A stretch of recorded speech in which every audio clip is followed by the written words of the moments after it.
that you always carry with you? Hot sauce. Really? Yeah. Yeah. Really? Are you getting information right now? Hot sauce.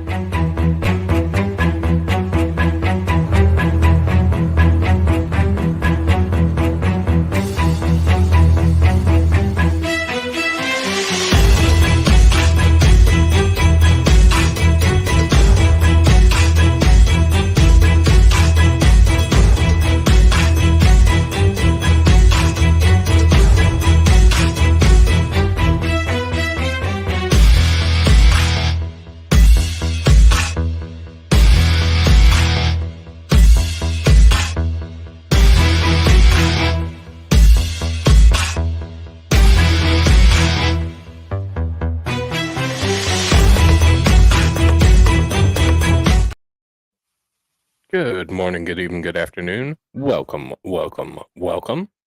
Hello. How you doing, Digger? I'm doing pretty good, thank you. You came back, so I must have done something right. Yes. Well, and my man is listening again, so I must have done something right too. Oh, hell yeah. What's up, Digger's man? Yeah, Gemstone hip hop. Gemstone. Okay. I knew that, but yeah, so on my channel over there, Donald Trump's still going for about another 10-15 minutes. Sure. I'll go back and wrap that one up after we get started over here. But over here, we're going to be talking about Bill Cooper and secret societies. Yes. I'm kind of excited.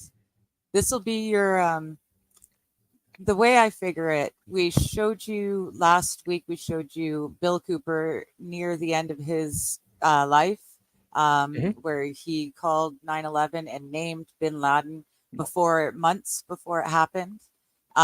This time around, we're going to give you his introduction into the mysterious and the occult, the secret societies that run our world, because they run our world. We should know where they came from. So yeah, and I think we can say there's always, oh, it's a conspiracy, so we can't fully buy into it, or we can't believe it. But at some point, there has to be some kind of cabal or some kind of undercover people running the country, because too many things that are too just way off in left field happen so frequently that it can't be attributed to anything but. It can't not be, yeah. So, I mean, eventually at some point, there has to be something behind the scenes that's causing all these different things to happen. Oh, for sure. And one of the things I did notice with this, when he is talking about the religious beliefs, you got to keep in mind, he is not talking about his religious beliefs. He is not talking about Western civilization's beliefs. He is talking specifically about this group of elite people who are pulling the strings. So just so no one gets it in their craw, oh, I can't believe he said this or that. It's not what he believes. It's not what we believe. It's just that's the belief system of the secret societies that we're going to look into. Yeah, and I think that's a good place to have a general disclaimer that not everything said in here is something that we subscribe to or, give any credence to necessarily. Some of the stuff we do, and we'll probably let you know about it. But there's such a draw in this nation and such a draw in the way that things are happening and going down, especially right now, where you see such a disconnect from the American people or the people of the world. You see tensions in France and Spain and Canada and the United States and Ecuador, and I mean, you see it everywhere. So there has to be somebody pulling the strings, because they're not doing it for the benefit of the people. And all these things are working together to the same end result. So that doesn't happen by chance. Correct. And you have things like World Economic Forum or the World Health Organization, which completely goes against anything that anyone would ever say or do. It And just yet, kind of, you know, most of our countries have written a thing, an agreement that the UN and the WHO have executive rights over our countries in case of another pandemic or another, um, you know, disease or virus or emergency that is an international thing. A lot of our countries behind the scenes are signing these agreements. So our military is signing up to protect our country, but they're actually signing up for the UN, right, apparently. right. So it's yeah. So it's really slick how they've done it, and most people don't even know that it's being done. Correct. So Right. And I mean, who knows? Could it be? I like to suss out all the possibilities. Could it be something that's happening? Could it be something that's so dire with the health emergency that people were so afraid of what happened with COVID that they're, oh, we have to all get on the same page and we have to have this framework. We have to do this and we do that. And I just can't see where that's. I don't think that COVID, although it was not fun and a lot of people lost their lives to it and all that good stuff, I think that it was not nearly as terrifying as handing over your sovereignty to a unelected body, especially for countries like the United States that's so anti to our culture that it's so foreign to us. exactly. I think a lot of Canadians are just waking up to the fact that the people who are running our country are not running it for us. Right. And our governments, from small little towns all the way up to the full federal, have been taken over by differing factions, but they're all working towards the same end goal. I Right. think, in my opinion, they're all going to the same place, and then they're going to fight it out at the end of the day to see who gets supreme control over all. Yeah. So, Yeah. And but that's just I my mean, opinion. yeah, I mean, I could see that, and you have a certain faction of people that are going to split, and we're too strong. There's too many of us to take over, unless you're breaking people apart. Mhm. The only way to defeat America is divide America, and that's the old adage, and probably very, very true. Um, Yeah. so The communists promised that they would not take you down with a physical war. They would take you down from within. And yeah, that's what they've done. yeah, Well, yeah. they're doing. The Chinese, the Russians, I mean, just flooding people over our border, making us hate our neighbor, blah blah Yeah. blah. I mean, All of the um, Eastern nations, just about anyone of Arabic descent hates the Westerns, and yet they're coming yeah, to our countries in droves, and you right, know, right, yeah. it just It's it doesn't make sense unless there is something bigger working behind the scenes. correct, correct. And I mean, if it were something that were as terrible as they try and make us off to, then why the hell is the whole world trying to get here Hmm.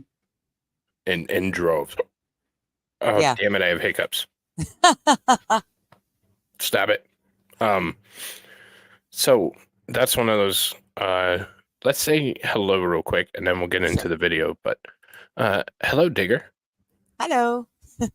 Hi, Shenny. Hi, Shani. Hi, Neo. Yeah, Neo. I'm that good, buddy. I'm just that damn good. Magic. Maybe I belong to a secret society, Linda. But hello. Hello. So explain the first video to us a little All bit right. and then we'll get into it. Odd TV is interesting. That's all I can really say. They have some interesting videos. I think they also have some of the commercials about Q. It's satire Q Okay. commercials. But this one in particular, it's 8.5 minutes long, but it's going to just give you a quick introduction into the Illuminati as they're seen by the greater world. Okay. Yeah. All Hi, right. Linda. Well, sounds good. Let's get started. All right. ODD TV. Never sleep again.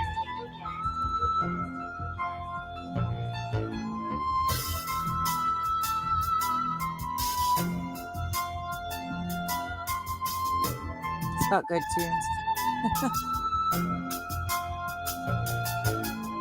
An illusion it will be. So large, so vast, it will escape their perception. Those who will see it will be thought of as insane. We will create separate fronts to prevent them from seeing the connection between us. We will behave as if we are not connected to keep the illusion alive. Our goal will be accomplished one drop at a time, so as to never bring suspicion upon ourselves. This will also prevent them from seeing the changes as they occur. We will always stand above the relative field of their experience, for we know the secrets of the Absolute. We will work together, always, and will remain bound by blood and secrecy. Death will come to he who speaks. We will keep their lifespan short and their minds weak while pretending to do the opposite. We will use our knowledge of science and technology in subtle ways so that they will never see what is happening. We will use soft metals, aging accelerators, and sedatives in food and water. Also, in the air. They will be blanketed in poison everywhere they turn. The soft metals will cause them to lose their minds. We will promise to find a cure from our many fronts. Yet we will feed them more poison. The poisons will be absorbed through their skin and mouths. They will destroy their minds and reproductive systems. From all this, their children will be born dead, and we will conceal this information. The poisons will be hidden in everything that surrounds them, in what they drink, eat, breathe, and wear. We must be ingenious in dispensing the poisons, for they can see far. We will teach them that the poisons are good, with fun images and musical tones. Those they look up to will help. We will enlist them to push our poisons. They will see our products being used in film and will grow accustomed to them and will never know their true effect.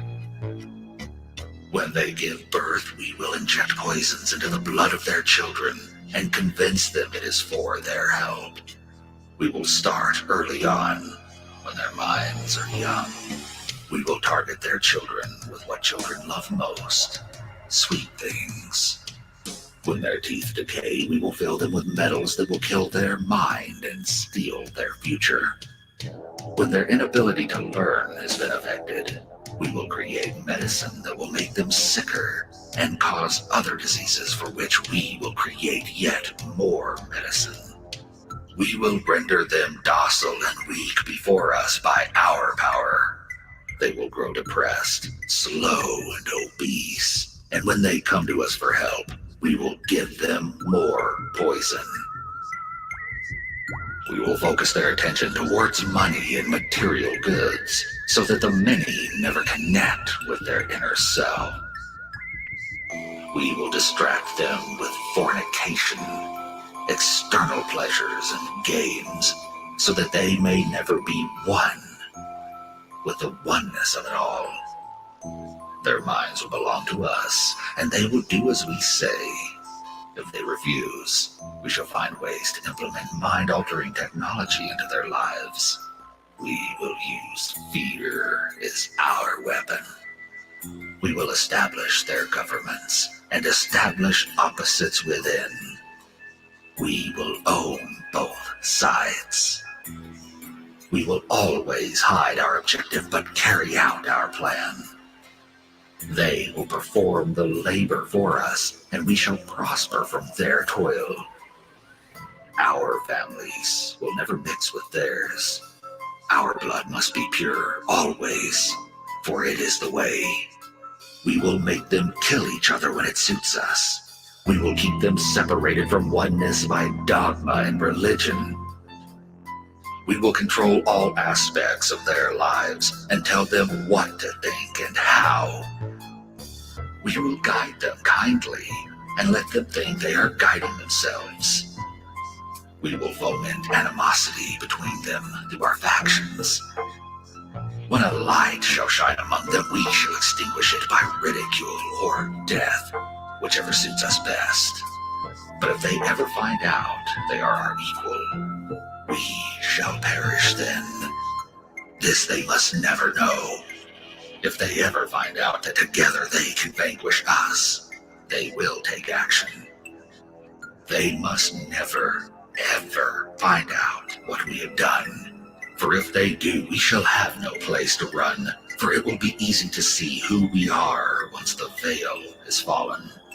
Our actions will have revealed who we are, and they will hunt us down, and no person shall give us shelter. This is the secret covenant by which we shall live the rest of our present and future lives.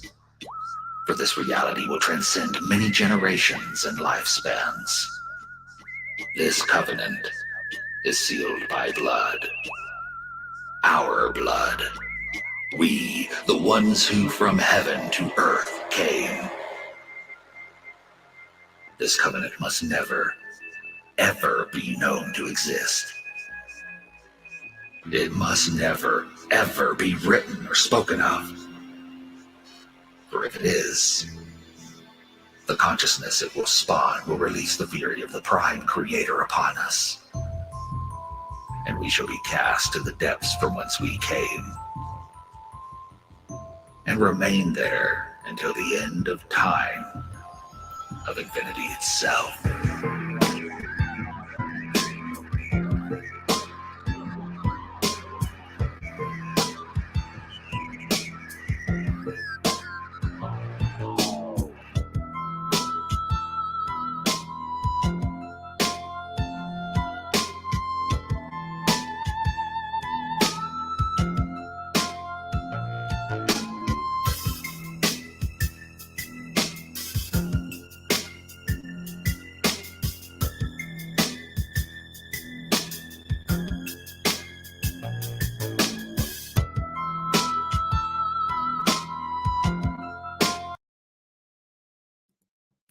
It's not going to happen. I read it wrong.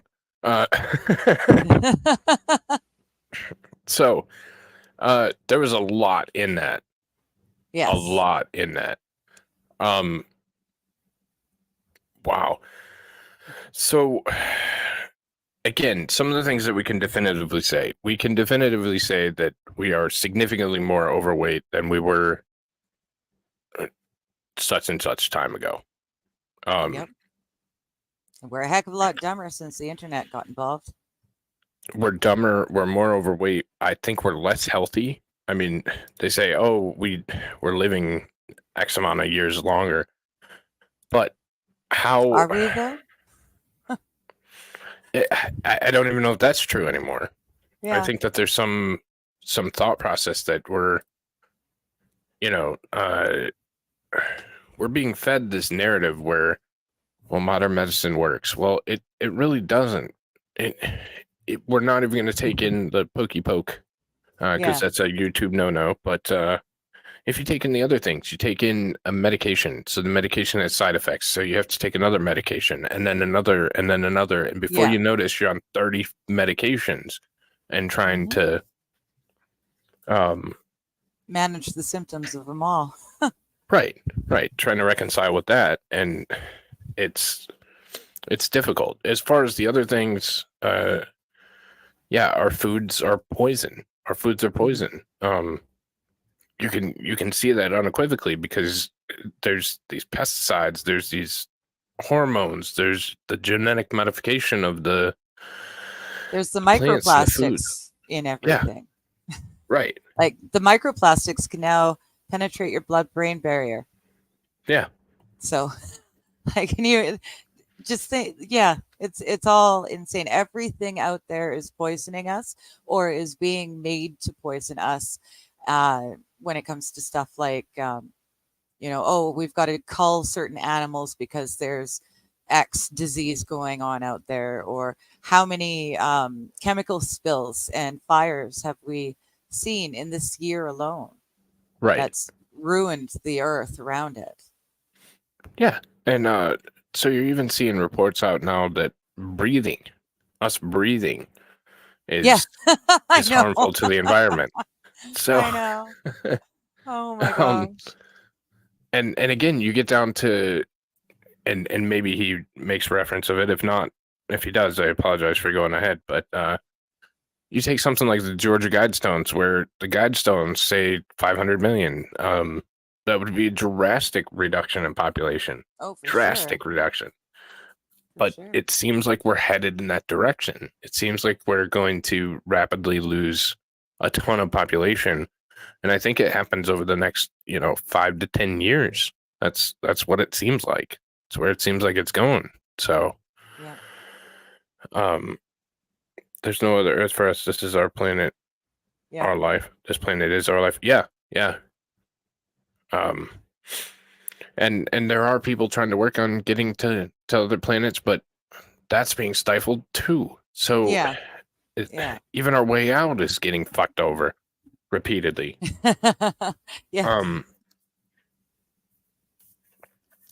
I do try to stop, but it's a hard habit to break. Smart arse. So I have an interesting question. How much of I'm not a religious individual, as we know, but I've heard a lot, and the more I look into this destruction of civilization, the secret societies, things like that, there seems to be a lot of connection to the occult, or connection to the devil, or connection to hell, or whatever name you want to give it. How much of that, since you've looked into this heavily as well, how much is that accurate to you? Well, my alarm went off and I lost my train of thought. No, you're good. I like to look at everything from a historical point. Historical writings and artifacts and whatnot are what led me to believe God had to be real. So, Okay. in my personal opinion, I believe God is real. I believe the Bible as it stands. I believe that when it's being used as a parable, when they're talking about parables, they're talking about parables. But when they're talking about miracles that happen, I think those miracles really did happen. I Okay. think Jesus was really born. He walked the earth for 33 and a half years. He died, and 3 days later, he rose again. That's my belief system. Okay. A lot of these secret societies, they base themselves on the pagan belief system, Okay. which he will get into. But a lot of it has to do with, instead of, he brings it right back to Cain and Abel. From Okay. our perspective, Cain killed Abel. He turned into the Canaanites. He is the son of man. Then they had Seth. Adam and Eve had Seth, which is who we are all coming down from. And we are the sons of God. Okay. And that's how from Christianity, from their perspective, something, an alien, some entity, something showed up on the planet where everything was living together in perfect harmony, lions and kittens cuddling and all that wonderful stuff. Something came down, something illumined them, enlightened them, and one of the cavemen guys started throwing bones and decided he could kill the other guy. So that was Cain killing Abel. So from their perspective, Cain is where they're descending from, and that's who they are following. God isn't real. the knowledge is what's real, and the knowledge is what's going to get them to their God status, because they believe it's just a matter of learning enough stuff that they will become God. Not like Okay. God, but a God, an actual God. So it's Okay. just slightly different perspectives. They want to be gods, and I believe there is an all-seeing, all-being. Okay. And sorry, I'm honestly trying to learn and genuinely trying to learn about all this stuff, and I've talked to Dance about it and that kind of thing, but yeah, I don't know a ton about it, to be honest. And I respect everybody else's opinion. I just don't know what mine is yet, so I can't I can't Fair say enough. it. Yeah. But then you hear Exactly, about Bobby. the There's the giant electrode from Carlin. okay, That's exactly it. Yeah, just could be a big bang. yeah, Everyone's got different ideas of how it started, but it started, yeah, and that's kind of where it goes. Is how all of the arguments in the world boil down to disagreement over, whether there is a God or there isn't a God, right, or right, whose God is right. right. So there's also the Sodom and Gomorrah, and there's the that eventually God's going to come wipe everybody on the planet out again because we fucked up hard again. So I've always thought that was an interesting perspective too, and that's what I've taken out of it. That could be way off base, and I could be mocking your religion, and I do apologize for that because No, that's not the intention. Um, that's roughly that's it. okay, It's all right. yeah. So Eventually, he will come again.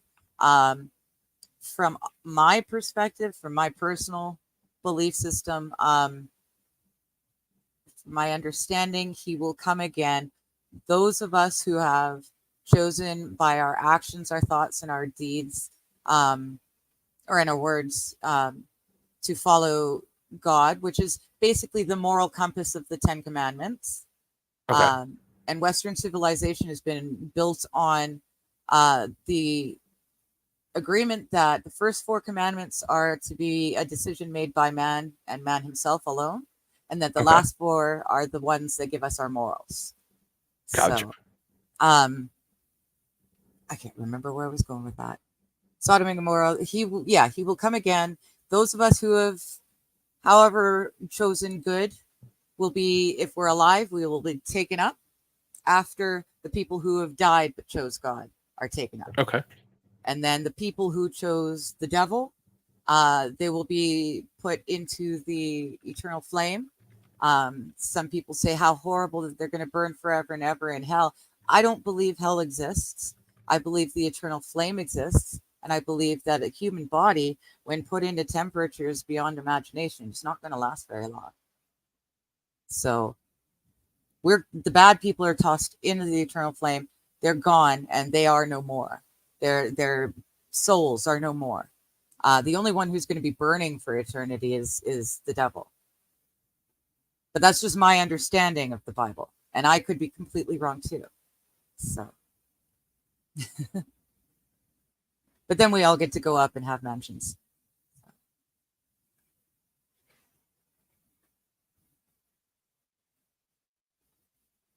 Oh, YouTube is playing their tricks again. Okay, yeah, it's the likes and heck, even the chat. Yeah, no, Mighty went to finish the other stream is what it was. Yeah, exactly. So I'm reading a few of the chats. So, yeah, I mean, at the end of the day, what we're going to be looking at tonight is basically the beginnings of the humanity from the perspective of the Illuminati, what they think happened and how they think it happened. Yeah, we'd never see him again. You definitely trained me for this moment because I don't have any way of playing a video or anything either. So I'm here. But yeah, so basically he's starting right at the very beginning of it all, and he uses in this episode that 2001 Space Odyssey movie, because it was just one big symbolic nod to the Illuminati and their belief system. Mighty was asking the difference between like Satan. Well, from what I gathered, he wanted to know the difference between like the Christian beliefs and those who believe in Satan and whatnot. The Illuminati, from my understanding, are Luciferians in that they can become their own god. Satanists, I believe, are the ones that worship the devil and do the, all the weird like stuff. the shapeshifter thing. Yeah. Like the lizard people, the shapeshifters, all Yes. that kind of, Yes, all of that. And I mean, yeah. it's just an interesting premise. It's an interesting thing to think about. It's and it brings up a bunch of different questions, but this is not a religious exercise, so No, it's not. Yeah, but it is very interesting, and that's part of my interest in history is seeing how many different people look at the same event in different ways. So this is just another person's perspective or group of people's perspective on what they think God is. Yeah, for sure. So yeah, we'll get into, if you're ready, we'll get into Mystery Babylon, Dawn of Man, and we'll stop it when we want to comment. So are we Rumble only? No, do you want to be? I don't know. It's on you. Yeah, fuck it. YouTube's already pissed at me. What else are they going to do? Why the hell not? Yeah. If we disappear, I did put in the top comments or like way at the very beginning of chat, the link to the Rumble. So if we disappear, that's where you go, is the Rumble. Yeah. So if we get knocked off of YouTube for whatever reason, come on over to Rumble. I will re-link it, and I will pin the link. Just because it would be easier that way. And 100, Xander. I'm not going to say it, but 100. Oh shit! I got to see what it is. So I'm pinning the link. Oh, Jenny pinned it. Jenny's got pushed it too. This fucking thing bar on the side where I can't get to the chat I want to get to drives me nuts. There we go. The hearts that you can push, you gotta disable those every single stream. It's really annoying. I wish it would be something that was optional to turn on instead of optional to turn off. Exactly. I don't know why they started with it. I think they were trying to mock like a Twitch or a it's a Twitch or TikTok or something. Yeah, TikTok type thing. Yeah. So I didn't push enter. That's why I couldn't see mine. But Chenny's got me. So there you go, yeah. We're good. So yeah, we'll get started here, and we'll stop, and if you want to stop, as always, just let me know. So sure.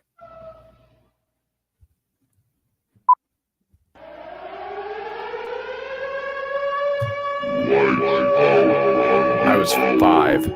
I wasn't even 5 yet. I was 4. Oh. When this happened. Yeah, I was grade 9.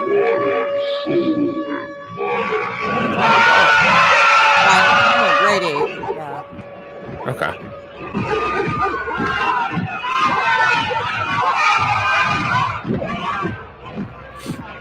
Exactly. Is that the one you wouldn't say? Fuck YouTube, fuck Google, fuck Alphabet, fuck Mark Zuckerberg, Zuckerberg. Bill Gates. You can go fuck yourself. Fuck Bill Gates. Fuck the police. NWA.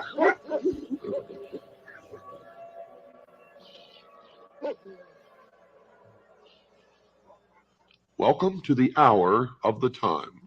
I'm your host, William Cooper. When I first saw the movie 2001, I was amazed, awed, to say the least. The entire scope of the movie was overpowering, and for most of the people of the world was completely baffling. Most people who saw that movie did not understand from beginning to end what it was that they had experienced, but they knew, everyone who saw it, knew that they had experienced something profound.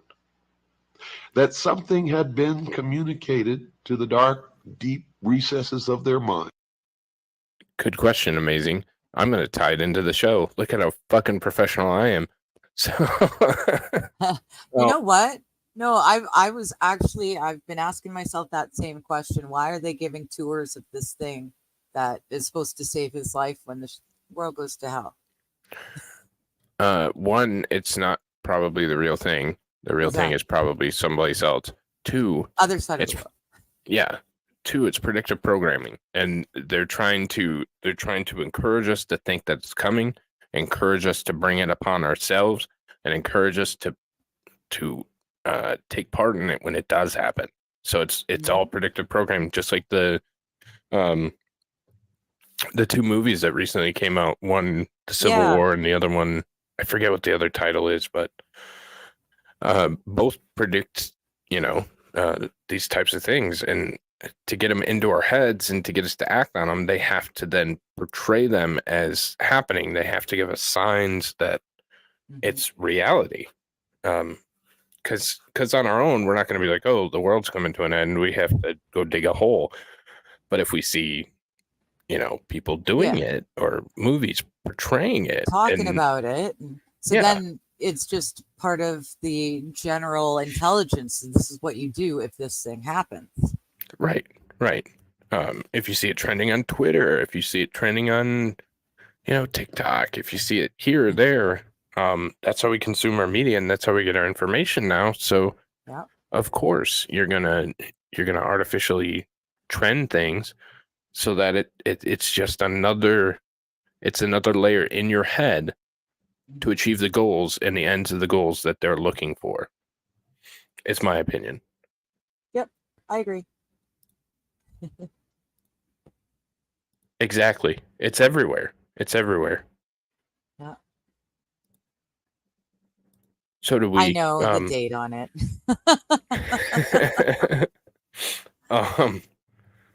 That's what I said. I was 4, Bobby. About to turn 5, but I was 4. Kids. We had so we grew up in the house that I lived in as a child was a POW camp that they put together, and it had a bomb shelter underneath of it, and that's where we used to smoke weed and hide because it had ventilation and stuff. And it was great, but also creepy. So listen to the Beatles on an actual record player, get high like that. Yeah.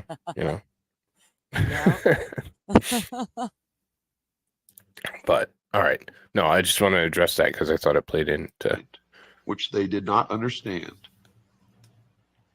and indeed which they were incapable of understanding. For you see, the movie was not meant. It was scary, but it was cool. Profane, as most of us are called. My buddy liked the Beatles, and I didn't really care. Adepts or the initiates or the priests of the mystery schools. For that movie was a message to those initiates who were well versed in the symbology and the mystery religion of an ancient religion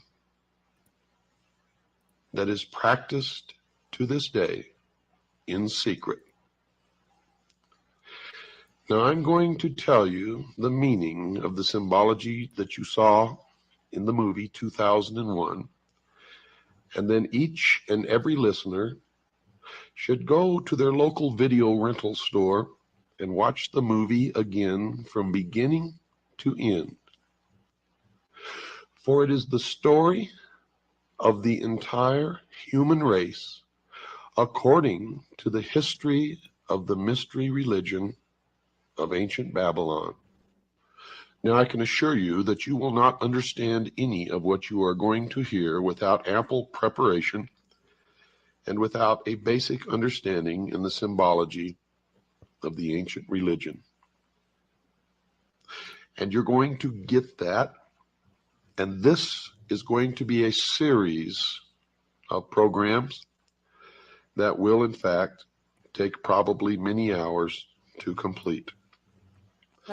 But let me just go over the symbology of the movie 2001 quickly with you. Oh, drive safe, Shenny. We will go back to the very beginning, to the first primitive human, probably sitting on his haunches, munching upon some vegetable. I have Bob Seger and the Silver Bullet Band and Pink Floyd Dark Side of the Moon. Those are the only two records I still have. In the beginning, I don't have a record player anymore. Of the movie 2001, most people who sat in the theater were struck by the imagery which was presented to them, as they saw first a dark and gray and ugly world. And as that world began to move down from the center of the screen, they saw behind it a moon. And as the moon began to come down with the world that was sinking to the lower part of the screen, behind it you saw the emergence of the sun. What you are witnessing was an eclipse of the sun, partial eclipse. And as the light from the sun spilled across the edge of the moon, it took the shape of the boat of Isis. And the sun, of course, for anyone who has studied the Osirian cycle, became Osiris.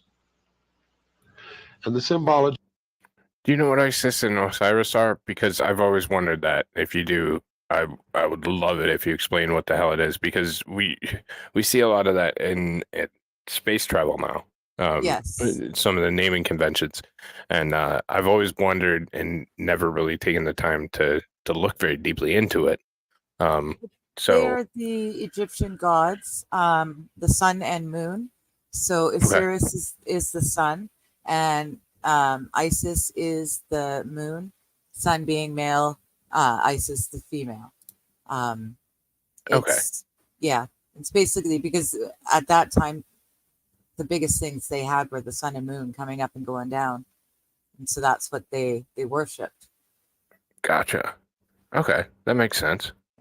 I'm gonna run and grab a coffee and feed the cats so they stop walking over me. I'll be right back. Yeah, no worries. All right, we'll keep going. Was Osiris riding across the heavens upon the boat of Isis.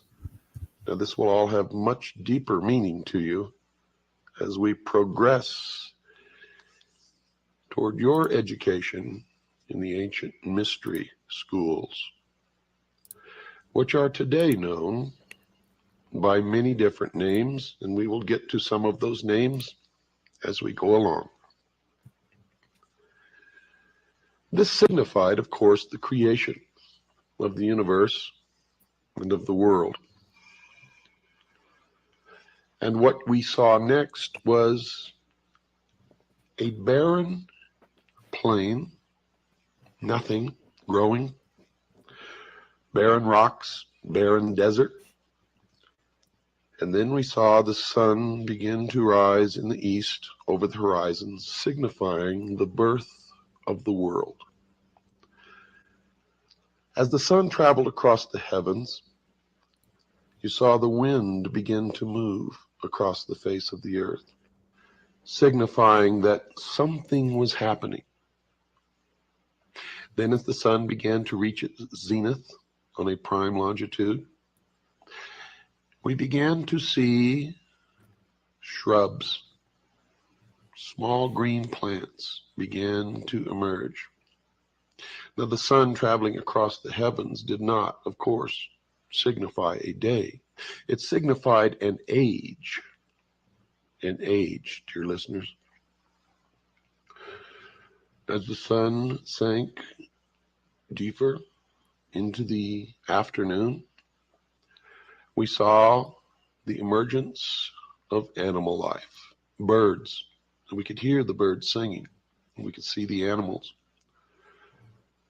And then we could see primitive man in the form of an ape mingling amongst the animals, neither harming the other, living in a state of innocence. And you saw man only eating plants and roots. And you saw that even when the animals and man were in competition for food, no one was injured or hurt, but there was a display of waving of arms and yelling and grunting until one or the other moved away. The significance of this was the age of innocence, when man lived in the Garden of Eden, innocent. With the animals, it was a vegetarian. And as the sun progressed farther toward the west, we saw man begin to retreat into the womb. For you see, the passage of the sun across the sky from the time that it rose in the east, signifying the birth of the world, we saw that as it reached its zenith, its most powerful aspect in the heavens, life began to emerge, first in the form of plants and then animal life. And that the animals and early man lived in harmony together in a state of innocence. This was the symbology of the movie. During this process, you saw a rock formation in the shape of the male organ, the penis. This was the symbol of the mystery schools of the generative force of creation. When you watch the movie again, pay attention to the symbology of the movie. Now, as the sun begins to sink even farther in the west, man and his little tribe goes to the water hole and confronts another group of primitive man, all in the form of the ape. And there's a confrontation. But you notice that no one was injured or killed. There was a lot of waving of arms, jumping up and down, grunting and screaming and screeching, until the group that was at the watering hole and had already quenched their thirst moved away. And then the new group moved in. And then they scurried into the womb, signified by the cave. And there was more symbology there, as they all sat in the darkness with their eyes open in fear. And one of the female apes held a child to her breast. And you were seeing man in the transformation from ape to human. Primitive man evolving to the point where he could think. And then what happened in the movie toward the dawn? So this comes as a surprise to literally everybody, I'm sure. But I haven't seen the movie, so I feel like I need to go watch the movie now. I feel like I got to watch it again. It's been You've too seen long. it? Oh yeah, I've seen it two, three Okay. times, but years ago. Okay. Did you see it with this current knowledge, or did you just see it? No, Okay. no, I just watched it as a kid, homesick. Gotcha. Yeah, because it's interesting. I mean, it's interesting to see because there's different things that line up and you kind of wonder about. And there are some movies that obviously really seem like they were done with intention to show certain things or different things. And this could certainly be one of them, but I've never seen it. I've heard of it, but I've never seen it. So Yeah. I don't know. No, it, Maybe we'll watch it sometime. yeah, we should put it on the watch list. Yeah. Throw it in the mix. Yeah. You should. Okay. We will. 2001: A Space Odyssey, and you're showing the outlines of belief system and secret societies. Okay. That's very true. Very true. All right, we'll continue. Sorry, I wanted to. You heard the humming of bees, millions of bees. And the beehive and bees are a prominent symbol in the mystery schools. It signifies societal cohesion, industry. Now, not industry as you may know it in the manufacture of cars, but industry in working together in a societal form. In this case, the very basic rudiments of society. And as the sun again began to rise up in the east, signifying the dawn of the new man, the audience beheld an obelisk, a monolith. In front of the cave are the womb from which the apes emerged, and it appeared that the humming of the bees was emanating from this block of stone. Now notice I said three words: monolith, obelisk, and stone. All of these are significant symbols in the ancient mystery religions. And you saw that this was not God, because creation had already taken place. The world had been created. Plants and animals had been created, and primitive man existed on the earth before this monolith, this obelisk, this stone ever made its appearance. It is also known as the stone that you saw earlier, the generative force or the penis. Now don't get all confused by this terminology. It will begin to make sense to you as we go along. It took me many years of study to understand what I am now imparting to you. Damn, now I really want to see it. Amazing. You guys are selling me on it. You watched It's very slow by as the modern apes day milled about in terms, great but excitement, very. and one encouraged by another, Yes, he did say penis. signifying Adam and Eve. The one encouraging was the symbol of Eve.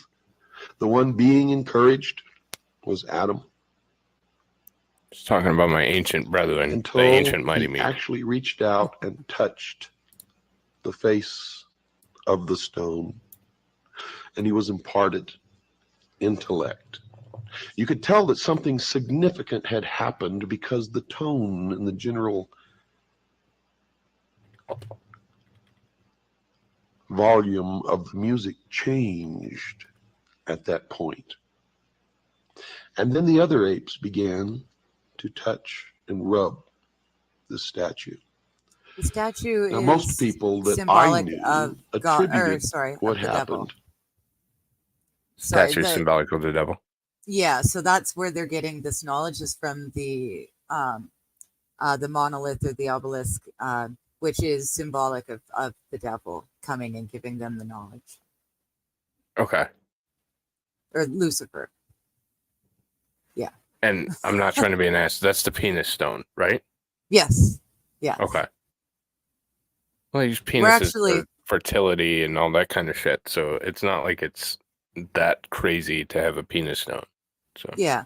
Well, what we're looking at, the obelisk that we're looking at in the picture, Mhm. that's exactly the stone he's talking about, okay. or that sort of a thing. Yeah. Okay. So I'm now looking at this 2001 Space Odyssey thing or whatever.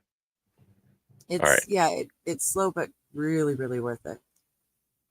Yeah, I'm reading a bunch of stuff about it. So To some extraterrestrial force. And they were receiving the exoteric interpretation, or that which is meant for the profane, those who are not illumined and cannot understand what it is they are seeing. But for the initiated, what they witnessed was the creation of the world by God and the impartation of knowledge to man, the forbidden knowledge, by Lucifer through his agent Satan. For in the religion of the mystery schools, they believed that man was held prisoner in the Garden of Eden by an unjust and vindictive God, and that man was not told by this unjust and vindictive God that he could have the same powers. And man was set free from the bonds of ignorance by Lucifer through his agent Satan, and many believe that the two are the same, and that's okay because maybe they are. And that through the gift of intellect, man himself will become God. Now, for those of you who understand what I am imparting to you now, you may not even have to listen any farther, for it explains everything that has ever happened in the history of man, and everything that is happening now, and all that is to happen in the future.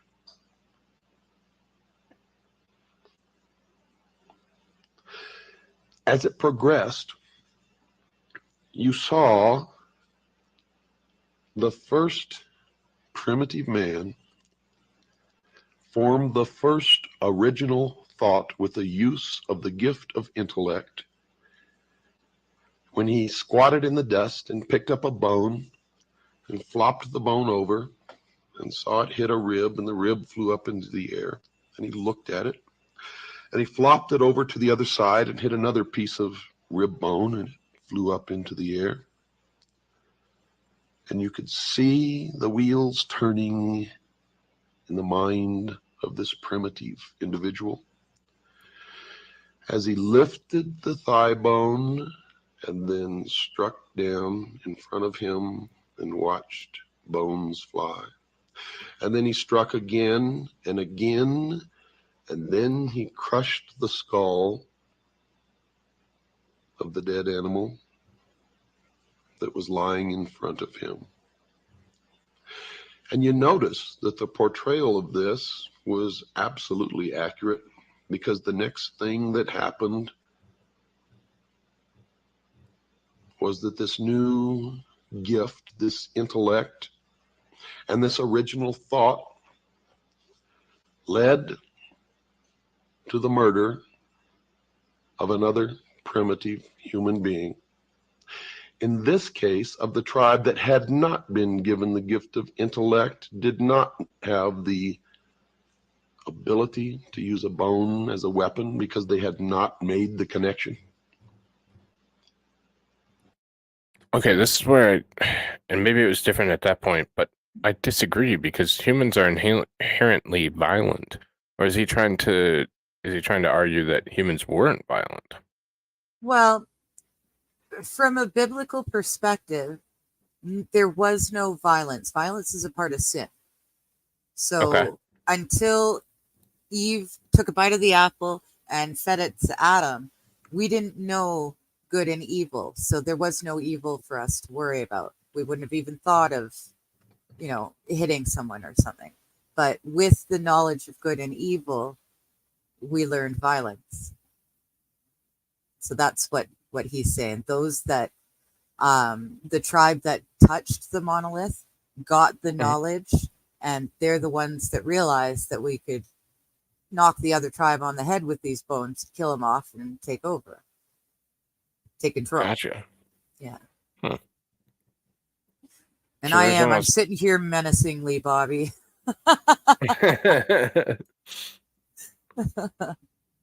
There's Sorry. So I guess it's just hard for me to understand that there was inherently something prior to where we were violent, just because you see so much violence in today that it almost seems like a foreign concept that we weren't violent. Well, but I mean, I guess it's not too far, because we also weren't trying to screw other people over at every turn to get ahead, and that seems to be more and more the case as we keep going on. So yeah, it's from your perspective, not knowing what you believe or how much of what you believe, it might be a little difficult to think of a time where we were innocent. There was no sin, there were no lying, there was no violence, there was no evil. But eating the apple gave us that knowledge. Or in the case of this movie, touching the monolith gave them the knowledge. Huh. So is knowledge sin? Well, and that's where the debate comes. I don't think knowledge is sin, not at all. God doesn't say that knowledge is sin. But from the perspective of the Illuminati, knowledge was gained by touching the monolith, which is the symbol of Lucifer, who gave them, in other symbology would have given them the apple to eat. They're all symbols of the same thing, is that gaining of ultimate knowledge. But that also gave us selfishness, because the ultimate, I'm kind of getting lost in the weeds here. No, you're fine. I mean, I'm enjoying the hell out of it, so go for it. From the Bible perspective, eating the apple let us know about good and evil and made us do sinful things and think sinful things. Okay. From the Illuminati perspective, Lucifer came down, and we were all just stupid cavemen wandering around loving everyone. And Lucifer came down and gave that knowledge to one group of humans, and that's how they evolved. So then they got smarter, and they decided that they could take out the dumber people, which they did, and go on from there. Okay, so if we were all so weak and so unintelligent, then why the hell were we tempted with anything? Because Lucifer. It's all because Satan decided that the story of the Illuminati, their belief system, is it all boils back to Satan, and what made him get cast out was because he went from loving God and loving everyone to wanting to be like God, to thinking he could be better than God. And that's what caused the rift in heaven and caused him to be sent to Earth, where Earth is now kind of in a quarantine sort of a situation. From my understanding, there are other beings out there outside of our universe, but the Earth is in quarantine. Well, our universe is in quarantine because of sin. And they were told in the Bible, there is a passage somewhere. They were told in the Bible that not to come to Earth because it's infected with sin.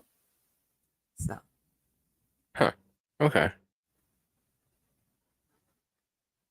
All right, I'll have more questions, but we'll keep moving. All right. And you watched in the symbology of that movie the murder of Abel by his brother Cain. And you watched as he threw the bone up into the air, and the progression of the use of the gift of intellect led you to a space station spinning around the earth. And then the story began of man's journey toward illumination. And everything in that movie was a symbol for something else. Now, the audience sitting, who are what the adepts or the initiates call profane, did not understand what they saw.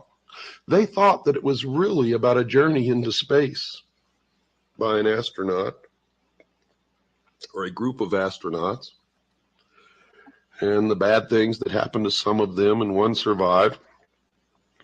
And none of them understood the significance of the obelisks, the monoliths, one on the moon, one in orbit around Jupiter, and the ultimate transformation of the astronaut into a giant fetus floating in space.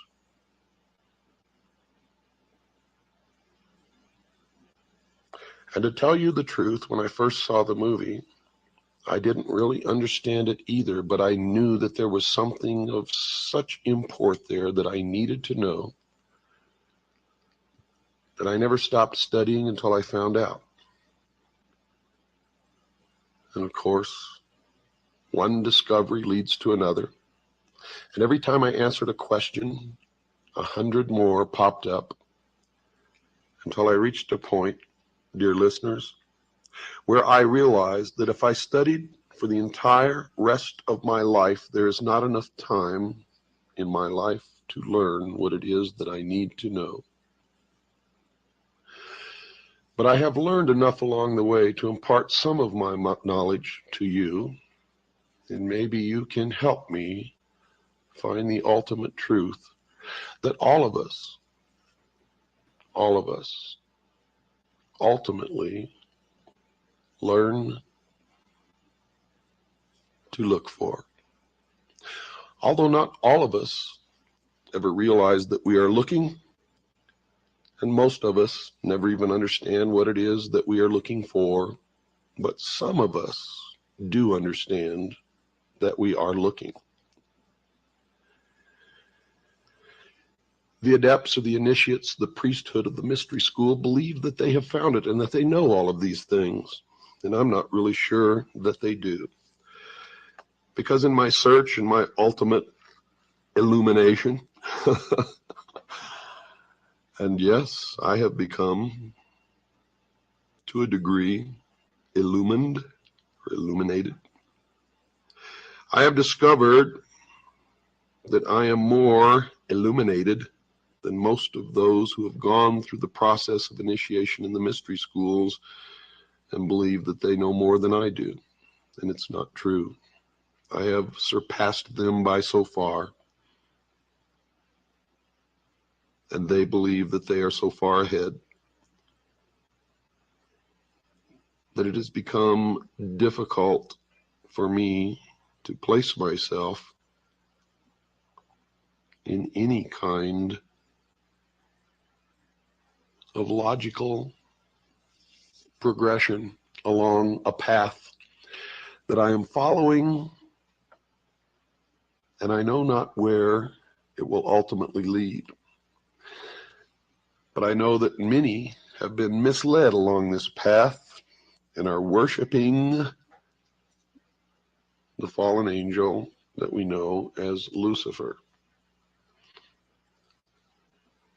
Many believe that Lucifer and Satan are the same.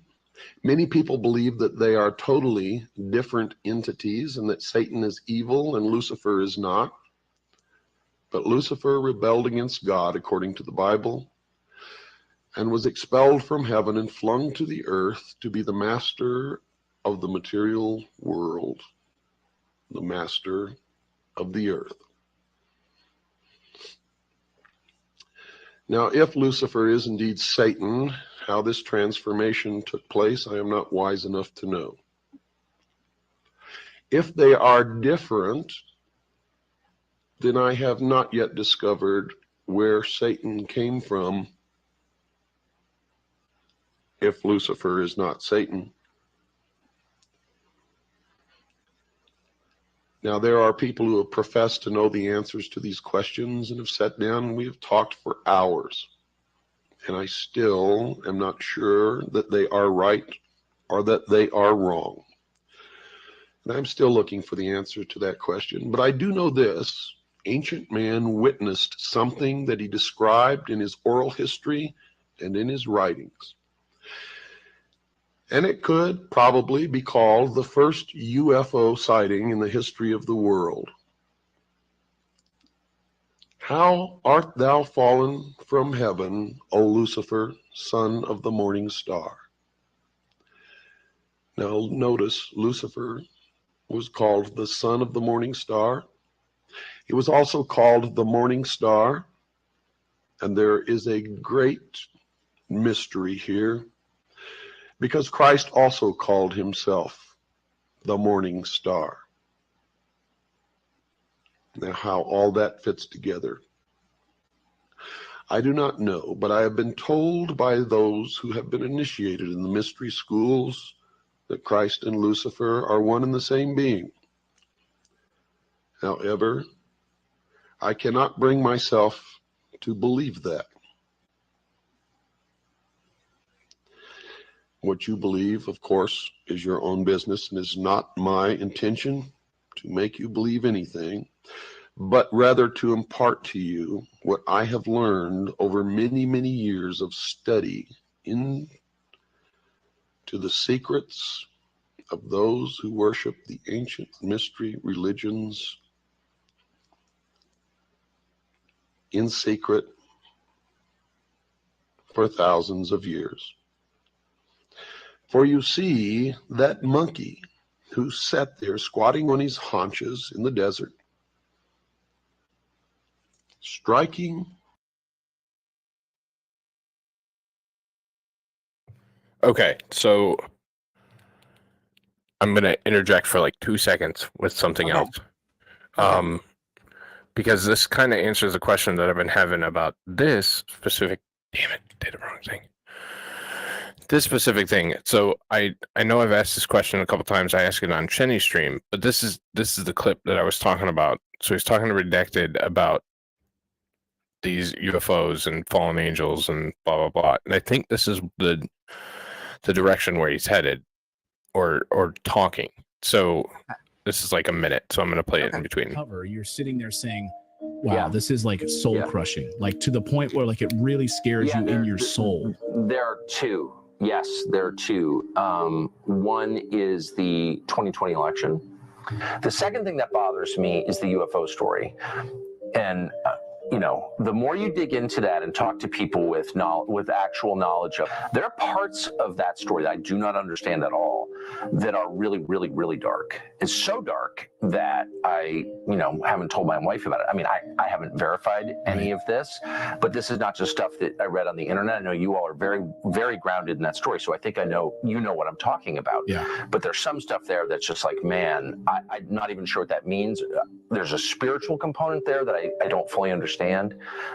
So yes, that story bothers me. Part of it is the public can't deal with it. It's too far out. The implications are too profound. And I understand that, because I've heard things where I'm just like, oh man, I don't even really want to know that, honestly. Deeply disturbing stuff. Forget like saucers and technology. It's deeply disturbing stuff that I haven't even told Natalie. Yep. I agree with you. It's so disturbing. Exactly. I can't even tell my kids. My kids ask me different stories about it, and are there things?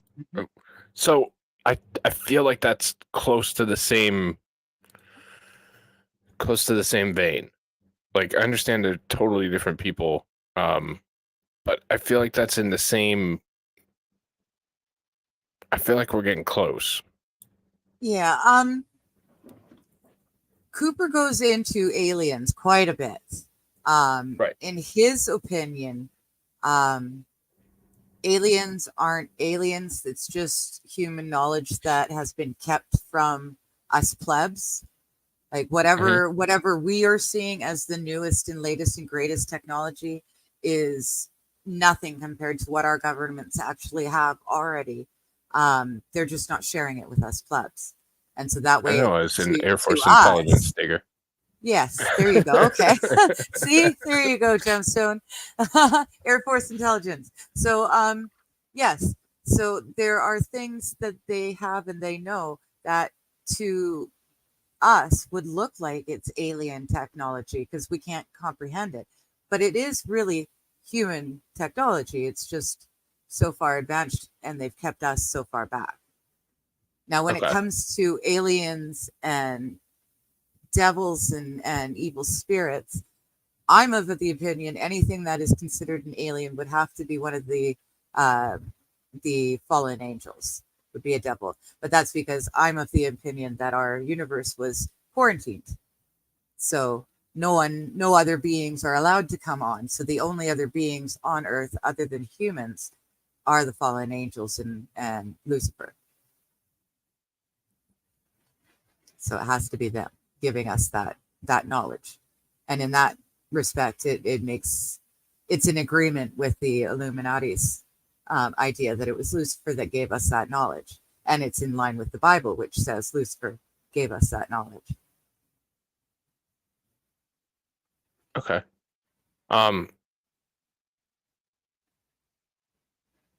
Sorry, my brain's moving right now.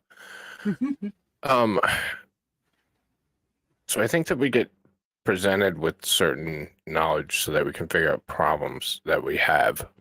And it could be a conscious or a subconscious thing where you're getting information that can either prove or refute the ideology that you have currently. Mm-hmm. And I think one of those things with me is there's something here.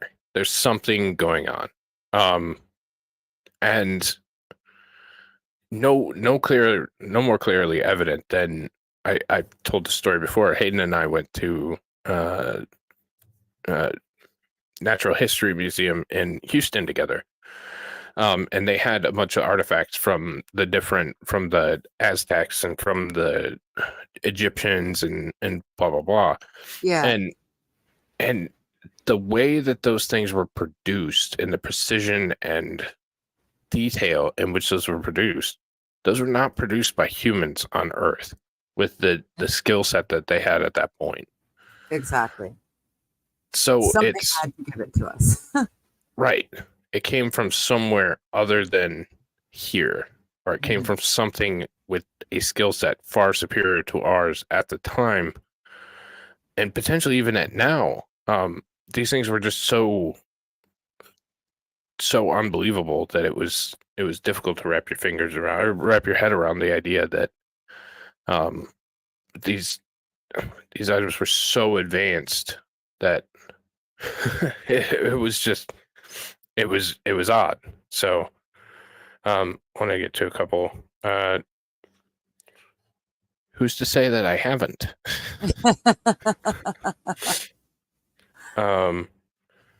UFOs are real and the government's flying them. It doesn't mean for a second that aliens are real.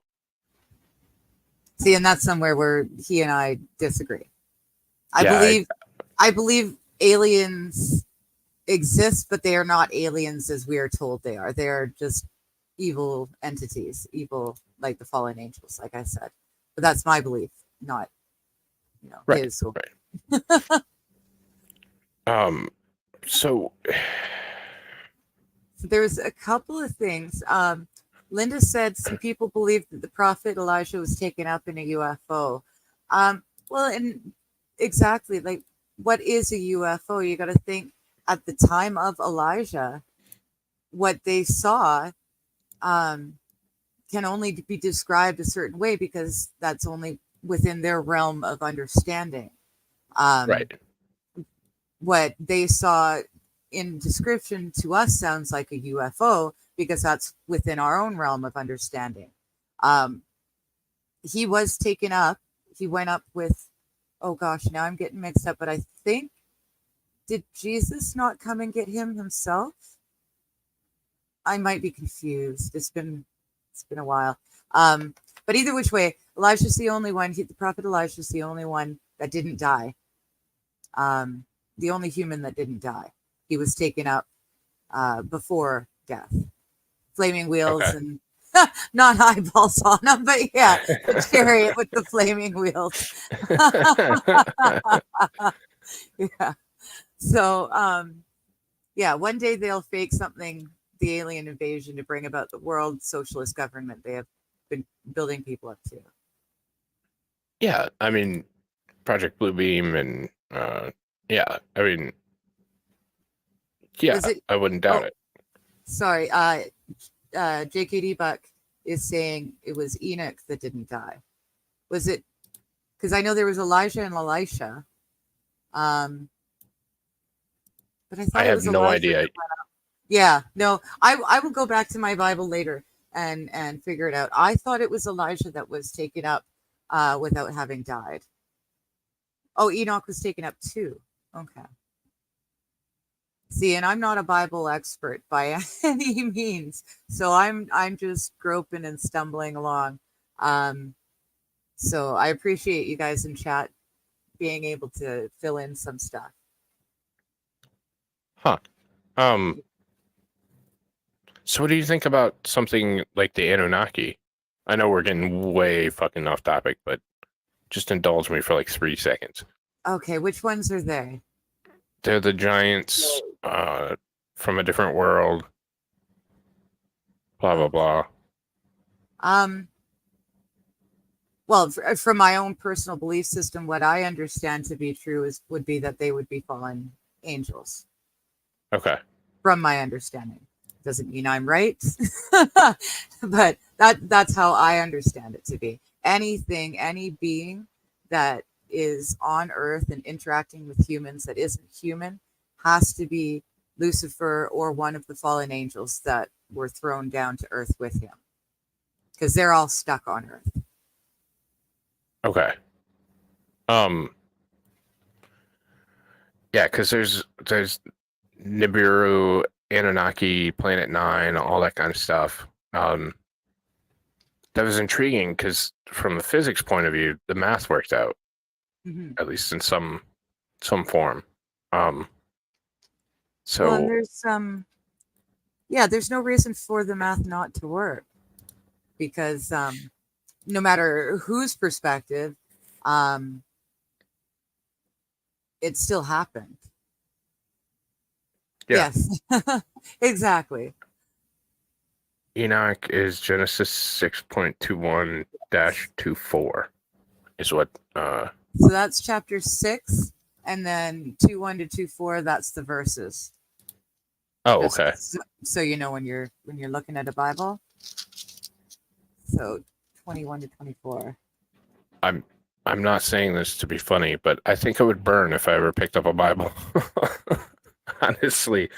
You'd be surprised. That's the thing.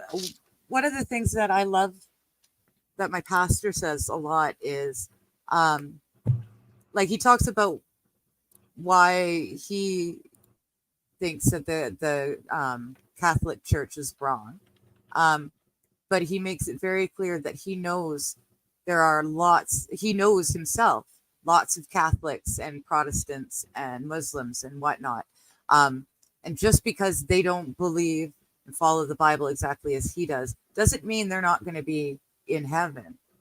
From our understanding, God will only judge you against what you know to be wrong. So if you're doing something that you don't know is against biblical purposes, he's not going to judge you for it. I'm seeing, oh no, that's just, okay, that's Castro. Hi, Jacob, how's it going? I saw the chat move. What's up, Jacob? No, it truly is all fascinating. And yeah, the book of Enoch is not part of the Bible, and that's why I'm very iffy on it, because I haven't read it. I don't know how to get my hands on it, honestly. But he is, What he's what's mentioned in the Old Testament. what is the Book of Enoch then? Well, He's not part of the Bible. no, it was decided not to be canon. They decided on which books were going to be considered part of the Bible. I'm not 100% certain how they went about it. A lot of it has to do with finding the writings in multiple places in multiple time periods, but the writings all say the same thing. Okay. The Old Testament was a lot easier because the Old Testament is the Torah. So that's the first 5 books of the Bible, and that's understood and agreed upon by the world at large to be biblical. So the New Testament is what has been added. That was Jesus's life and death and resurrection. And I'm not 100% sure how they decided which of those books would go in. Gotcha. See, and that's my concern and worry with certain things is that these are all written by and procured by humans, and I don't think humans ever have someone's best interest in mind. Oh, never. No. So I look at it. The reason I believe it is because, well, like I said, from my perspective, multiple copies of the books in the Bible have been found in multiple places around the world at different times in our timeline, and yet they all match. They all end up being the same, and the translations, because like the King James version is English, but it was translated from Latin, which was from Greek, which was from Hebrew. So thankfully, and in this day and age, we have wonderful people who have gone through and looked at the translations and the varying things and have confirmed that they all say the same thing, no matter the translation issue. They all end up saying the same thing and giving that same purpose and meaning. Huh. Okay.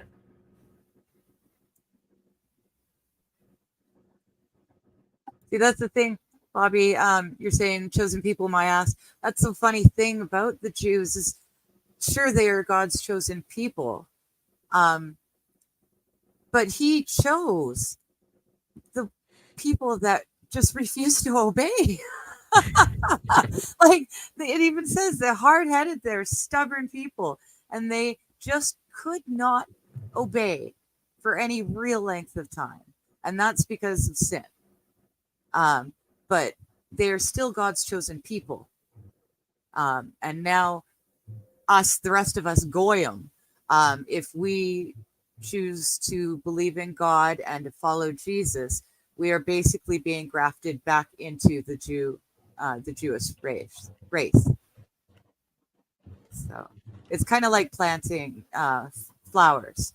You know, you can graft one rose onto another rose bush and get a third totally new rose. That's kind of what they're doing here.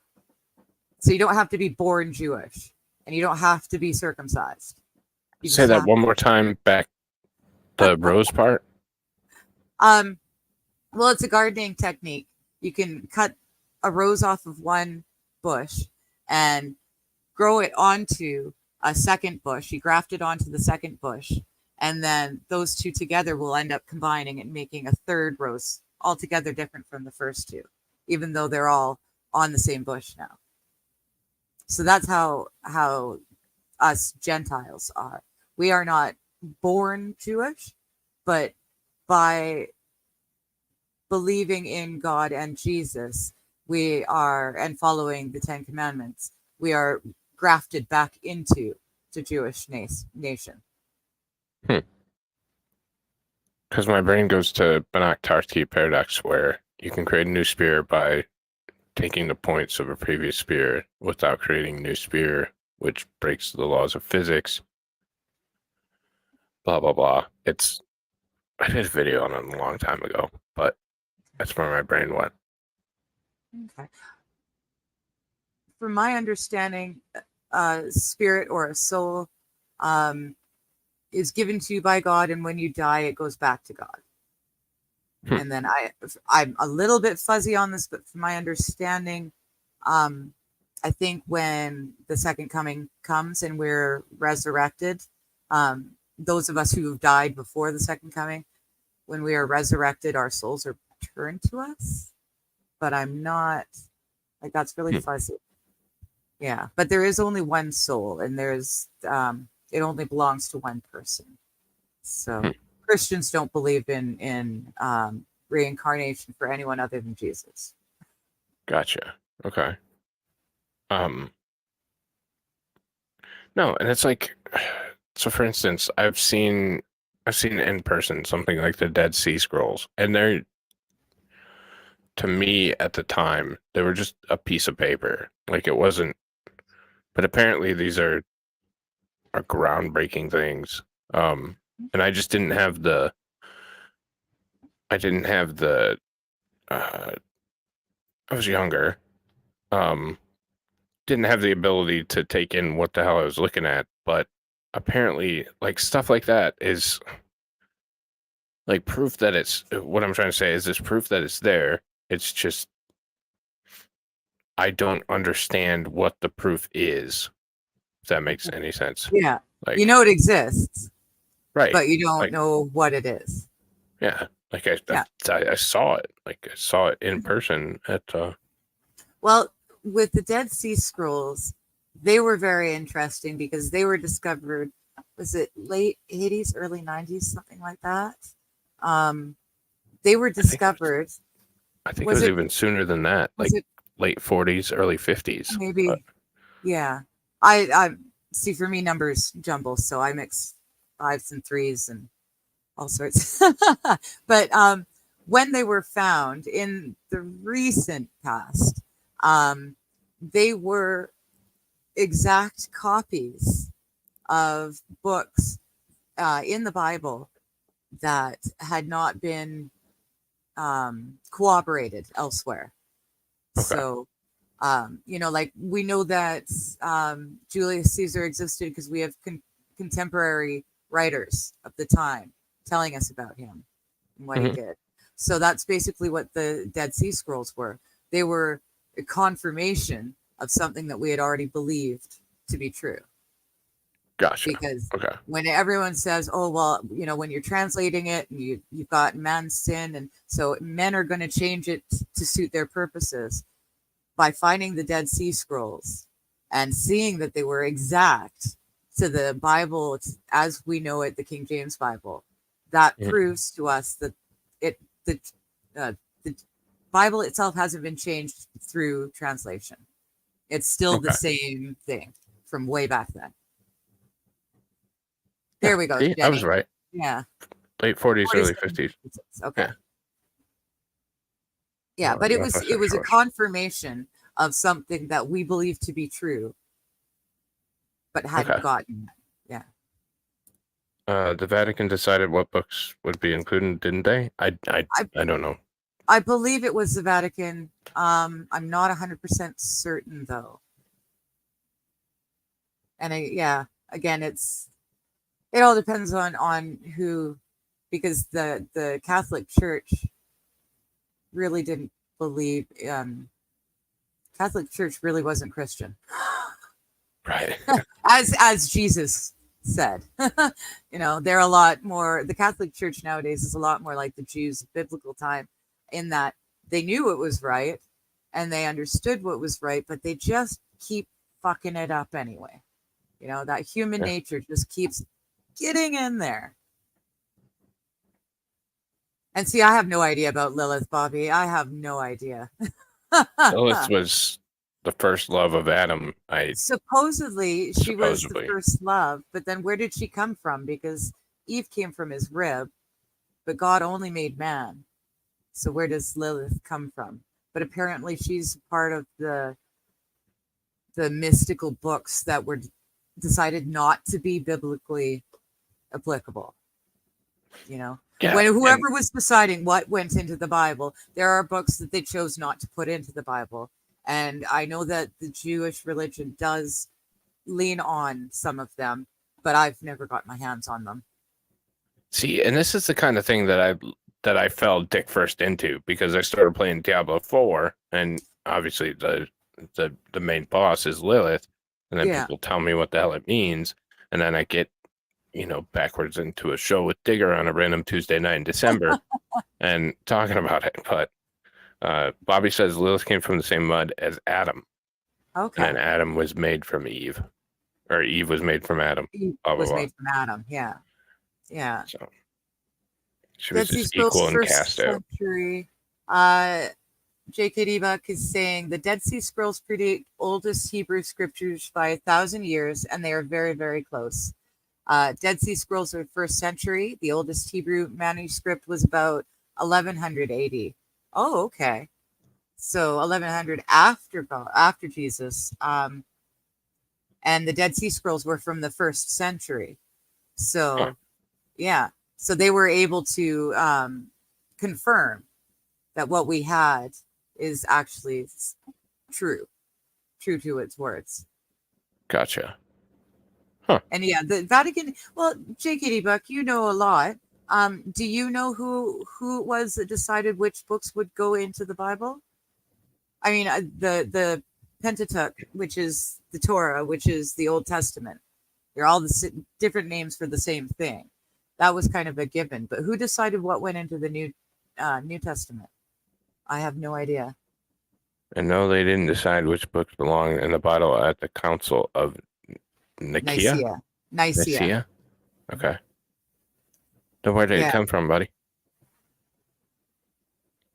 Because I'm not really sure. I mean, I know I studied it at one point, but it was so long ago, I can't remember. I have taken this so far into left field, and I apologize to the audience, but I think they're enjoying it. So, well, they're all talking, so there's something. Personally, the early faithful taught from certain books, and it became the Bible. Okay, that's what Linda says. Okay. Okay, yeah, and then Lilith, depending on who you talk to, is no one. She was the first wife. She's an evil. I just don't know. For being an evil demon in D4, she's pretty hot. I'm not gonna lie, but to be fair, most evil things look really attractive. That's true. It's very true, unless they're Democrats. But purple haired, But anyways, all right. A whole different. It's a different. It's a whole different evil. All right, we're gonna get back to this.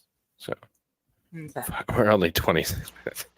The earth and the pile of bones with this great thigh bone was the first priest of the mystery schools. And it was this first priest who then... And Philip Schaff says the Council of Hippo in 393 and the third, according to the other reckoning, with the sixth Council of Carthage in 397 under the influence of Augustine, who attended both fixed. The Catholic canon of the Holy Scriptures, including the Apocrypha of the Old Testament. Yeah, Apocrypha. Apocrypha? Mm-hmm. Like no, Apocrypha, it's the esoteric, the old, the ancient. Okay. Many priests couldn't read Latin in medieval times. They just faked it with fire and brimstone sermons. Well, and that's why the Gutenberg Bible and press were so meaningful, and the King James Bible is because it was the first time it was written in English and handed out to the masses. Because the Catholic Church wanted to keep it in Latin so that their priests were the only ones who understood what was in it and what it said, so that the people were beholden to their priests and their pope to have any introduction to God. Okay. The decision of the Transmarine Church, however, was subject to ratification and the concurrence of the Roman See it received when Innocent and Galasius for 14 AD repeated the same index of biblical books. The canon remained undisturbed till the 16th century and was sanctioned by the Council of Trent in its fourth session. And JKD Buck says, I know there was an Easter encyclical which said we believe these books, but I can't remember if it was Clement or someone else. So there we go. We've got it right there. It was Innocent.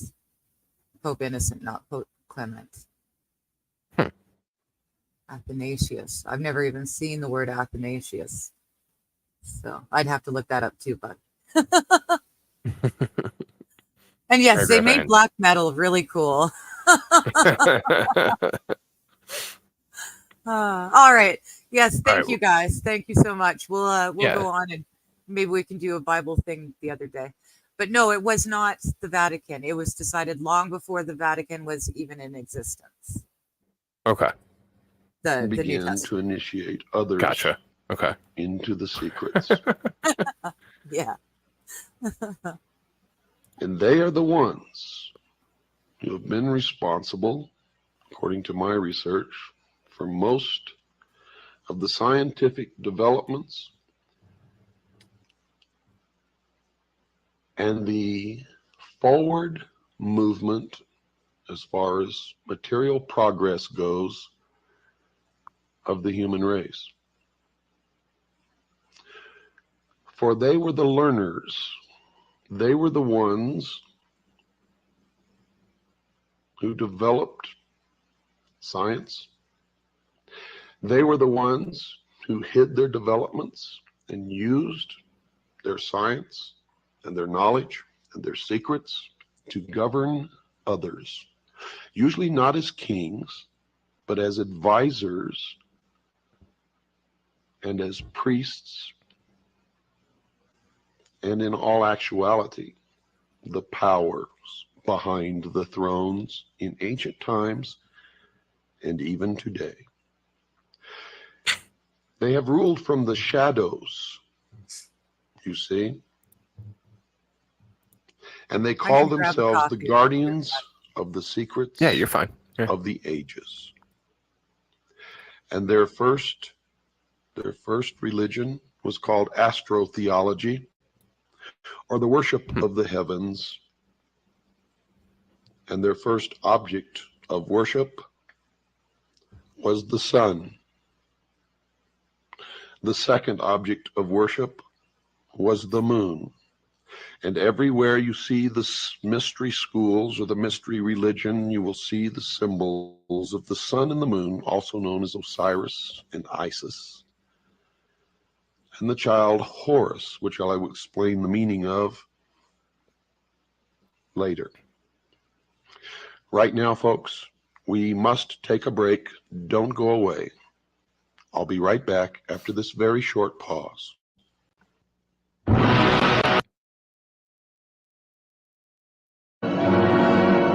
Hang on, because Digger said something about skipping the music. Okay, so 32.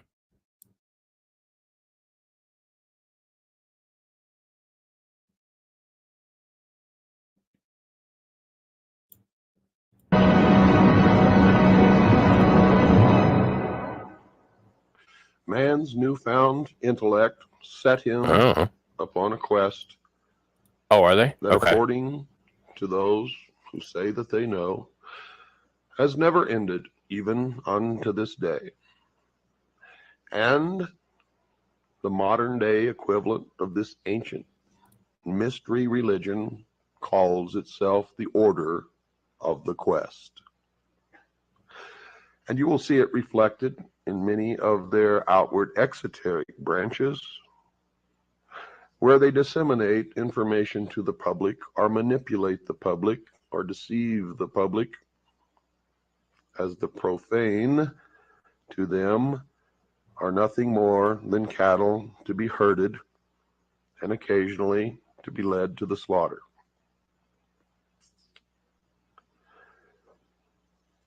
In the movie 2001, the quest led them ultimately into space and to the moon, where they were further imparted knowledge by Lucifer, again, in the form of the obelisk, the monolith, the stone, the penis. And you will understand what that means later when we get into the Osirian cycle, or the legend of Isis, Osiris, and the child Horus. When they were imparted knowledge again on the moon, it set them off on a further quest to the planet Jupiter, where they found a huge, tremendous, again, another obelisk, monolith,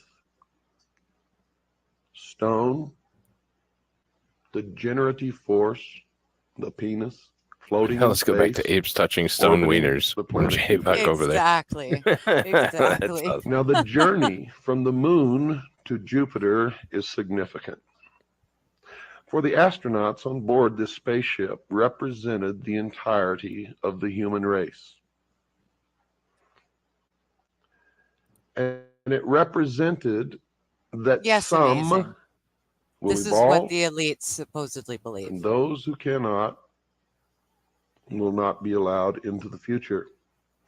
You see, this was a message from those who rule to all of the initiates of the world. It was a message that the new age is now dawning. And you see that at one point during this journey from the moon to Jupiter, man, represented on a microcosm by the astronauts making this voyage, came in conflict with their own technology. The technology of the human race was represented by the computer called HAL. And for those who were intelligent enough to experiment with the name HAL and progressed the letters one forward in the alphabet from what they were in the movie, H became I, A became B, and L became M, and they were able to see that the symbol was of the largest at that time when the movie was made, and the corporation that was on the cutting edge of computer technology, IBM. That's It was kind of interesting, eh? significant that man had built this technology, this computer, which had an artificial intelligence and was capable of communicating with the astronauts. And yet they had forgotten to put a switch in the machine which could be turned off at will. Right, something that said how the computer in the video Now, you or in have the to movie is gay. understand that this is all symbology. I Hal didn't get that, represented many but things.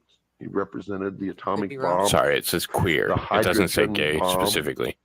But oh, chemical warfare, bacteriological he may have been. warfare, represented the state of the art of technology, where it became so complicated that no one man no, I would have pointed out a giant could be penis an rock on the expert moon. in it, Yeah, and I thus would have too. might unknowingly participate in the building of a technology which could destroy him, yet he only worked on a part or a portion of it,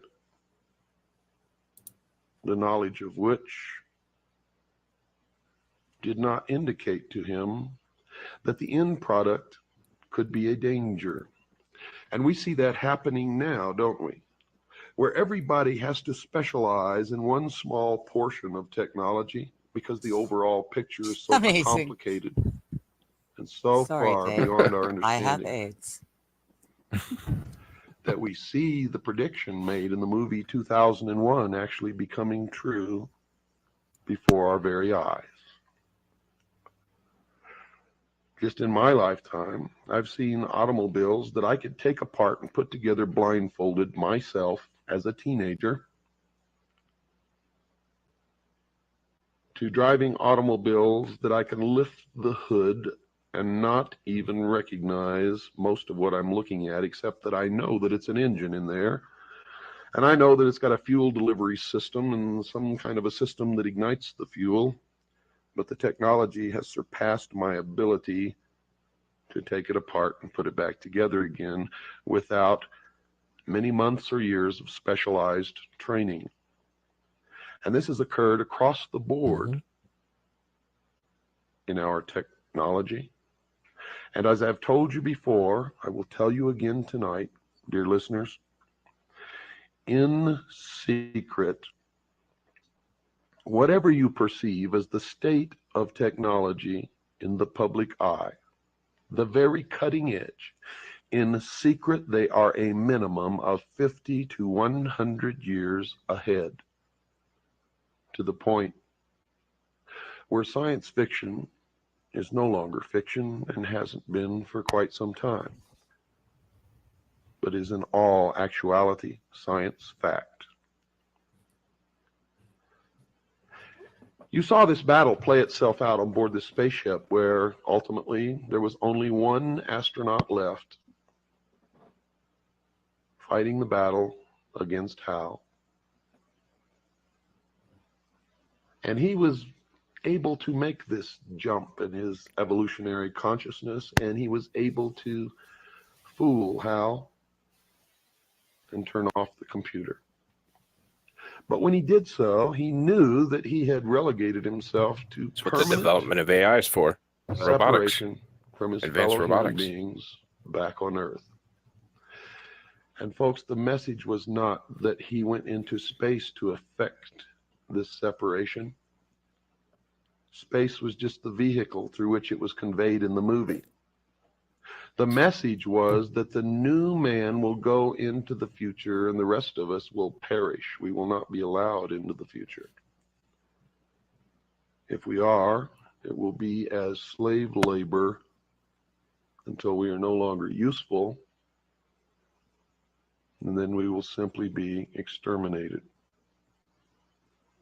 The message to the vast army of initiates in the mystery school was, we are on the threshold of the new age. And into this new age will march only one man. It is the new man. It is the illumined man. It is the man that is able to make the evolutionary jump to no more war, to no more rape, no more pillage,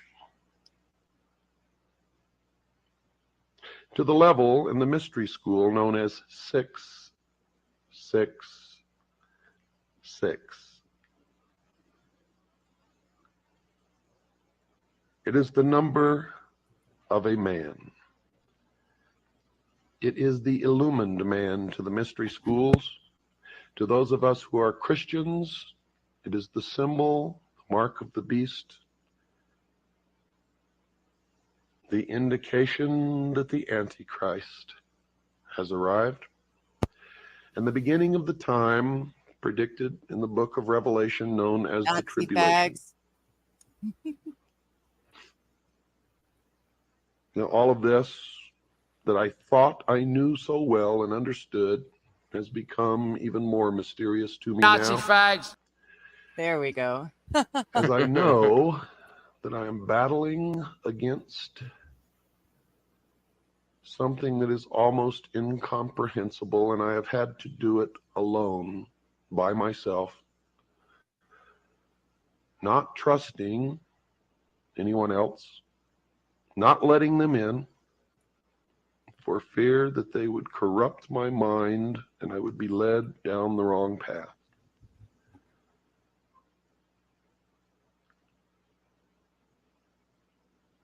And I still do not know the answers, but I have an awful lot of clues and a lot of facts, and I've learned an awful lot. And maybe I am more confused than I ever was in my entire life. But after you hear the results of what I've learned, and after I am for the first time since I've learned all of this, communicate it to other human beings and let you know how really confused I am. Maybe all of us being confused together can put the pieces in their places and patch this mystery together and come up with what we need as answers to formulate a future that we can all enjoy. Without fear, without wars, without lies and deception and manipulation, without elitists and terrorists and crooks and liars. For I'm going to impart to you during all of this that the priests of the ancient mystery religion are the ones who have caused most of the misery in the history of man. And if they had not learned this knowledge, the secrets of the ages that they keep from the rest of us and use to manipulate us, maybe we would have reached peace in this world hundreds of years ago. I don't really know the answer to that, but I don't think much of what has happened in the history of the world that was miserable, terrible, would have happened without these people. But I may be wrong. And as always, when you listen to the show, don't believe a word you hear unless you could substantiate it in your own research. At the end of the movie, what you saw as the astronaut became older and aged, and this was the symbol of gaining knowledge and wisdom. And he looked at himself and saw himself younger, and he looked back and saw himself older, and he looked back and he was older still, and he looked back and he was young again and then old. And then you saw this unbelievably overpowering, stunning vision of a fetus, a human fetus, floating in the great vastness of the universe, signifying the birth of the new age and the new man that will go into the future. Now, in the sequel to 2001, you saw that this astronaut who had made the jump came back and talked to some select few, signifying that he had then become a teacher to the rest of us. And when he was asked what happened to him, he said, and I quote, "Something wonderful," unquote. I will never forget that. Now that was supposed to tell that line. The rest of when that line was delivered, I don't know why. I was still young the last time I saw this movie. It wouldn't have even been in my teens, I don't think. And I can hear that actor saying that line to this day. So that's, I don't know why, but like 20 years in, and it still resonates so clearly, that line. Something wonderful. Play it again. God, that means I'm going to have to go back. This is a nightmare for me. then become a teacher to the rest of us. When he was asked what happened to him, he said, and I quote, "Something wonderful," unquote. Now that was supposed to tell the rest of the initiates in the world who really understood the symbology of the movie that if they were able to make this transition, You could see my disappointed face right the now future would be with that comment. a utopia.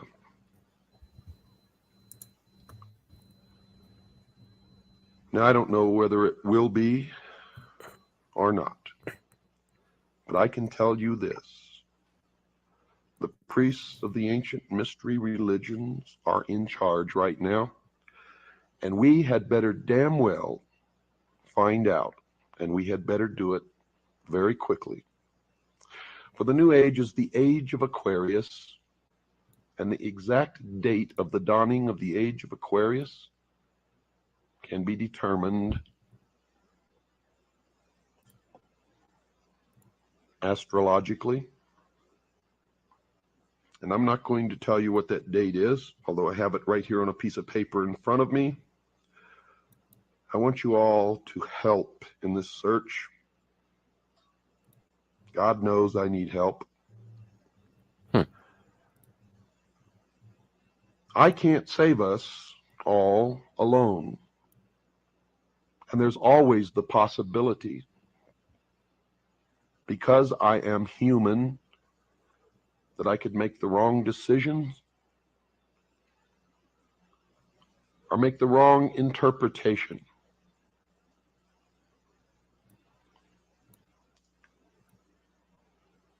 And that's why I formed CAGI, because many of us working together and digging and searching for information are much more likely CAGI? not to make know? the mistakes I'll than one explain it man after, yeah. working alone.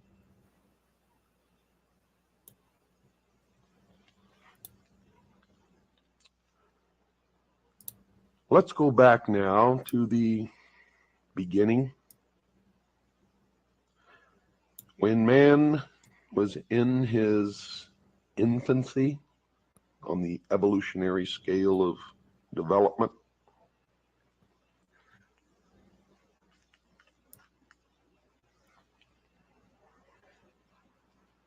man was alone. Alone in the sense that he did not have all of the help and the knowledge that we have today that enables us to survive. You see, man then was subject to the cold, to the wild beasts of prey. He didn't have a home, didn't have air conditioning in the summer, didn't have heating in the winter, didn't have medical doctors. If he became ill or injured, was most likely to die. So it did not take ancient man very long to decide that in this world the single greatest enemy to be feared was the darkness of night and all the unknown dangers that came with it. And simply stated, man's first enemy was darkness. Now, understanding this one fact alone, one can readily see why the greatest and most trustworthy friend the human race could ever have at that time was by far heaven's greatest gift to the world, that glorious rising orb of day that we call the sun. And that was the beginning of the battle between light and darkness. And it was man's first understanding of the birth, the death, and the rebirth of a deity. For the sun rose, was born in the morning, traveled across the heavens where it reached its most powerful point, the zenith, and that will explain why so many things occur at noon or near noon, and then signifying old age and the end of its life, sank into the west and then died. And man was subjected to the rigors, the dangers, and the cold of night until his God again was reborn the next morning. Now, folks, I'm not making any of this up, and it took me many, many years of study to figure this out. Man noticed that the moon also rose, lived a different life than the sun, and then set and died and was reborn again. The sun, because of its brilliance, became the master or the greatest deity. And the moon took on the feminine aspect because the moon reflected the light of her master.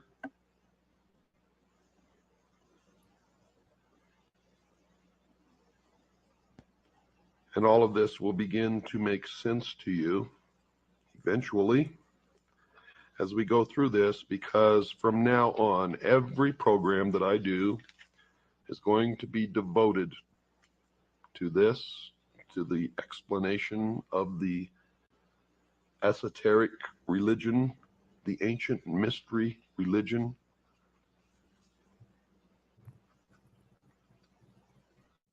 And it's important that we all understand it, because these are the people in charge. And don't ask me to tell you the truth of religion, for I really believe in the Constitution and that we all have a right to worship our own God in our own way. And no one has the right to tell anyone, unless asked, what they should believe. You all know by now that I am a Christian. But I'm not a Christian in the sense that I follow the dogma of any church or the preachings of any preacher, or necessarily word for word the Bible. So this is I interesting. stick strictly and only to those words that are directly attributed to Jesus Christ, and I attempt to follow those I've words. never heard in of my that daily way life. of following the Bible. And it doesn't matter to me whether anyone proves that he never lived or that he lived or not. I have found that those are the most profound teachings amongst all of the books and teachings that I have ever heard or read in my entire life. And until someone can prove to me that there is something better, that is what I will always adhere to. I do not advise you what you should believe or not believe. But I do advise you that we all need to learn as much as we can about everything that we can, because one thing I have learned in my life is that most of what we have ever been taught has been a lie. And that whoever these people are, and I know who they are, and I will impart that knowledge to you, who are the priests, the adepts, and the initiates in the mystery schools, they are in control, and they are shaping the future, and that future will affect all of us, so we had better learn as much about them as we can. That's the truth. Yeah. You cannot identify an Gotta know the unless enemy, you know for the sure. enemy, and you cannot fight a battle if you know nothing about the battle tactics of your opponent. And when you understand that Lucifer is the son of the morning star, or the morning star itself, then the creations of the members of the mystery school begin to make much more sense. Good night, and God bless you all. Huh. Oh, stop. Stop. Oh, shit. There we go. All right.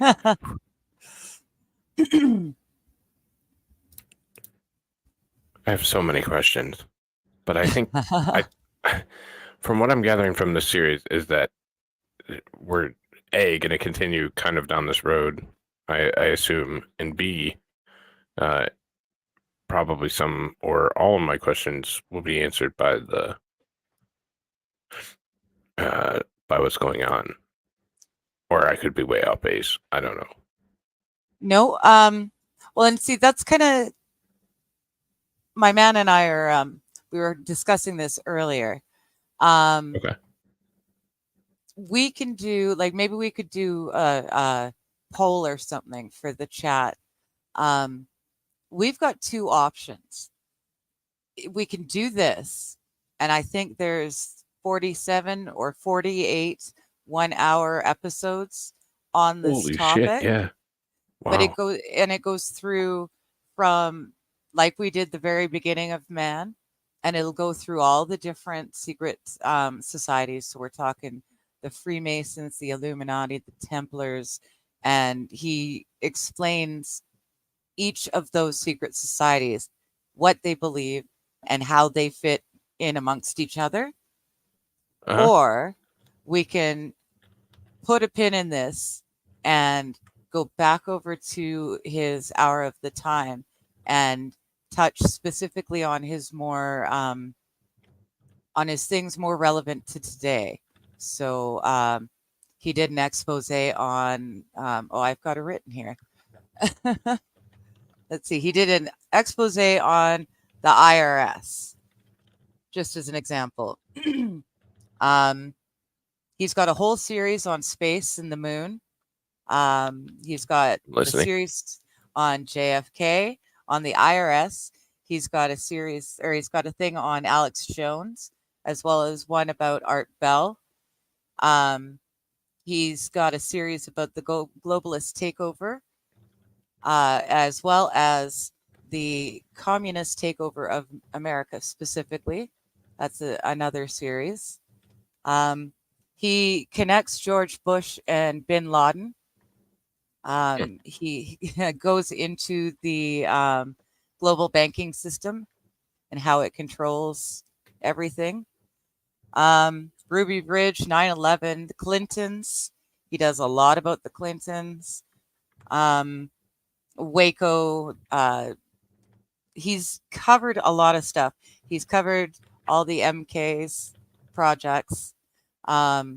So chat and you have got a choice. We can, like you said, continue down this path, and it's kind of heavy. But we'll understand how all the different secret societies work and how they control us today.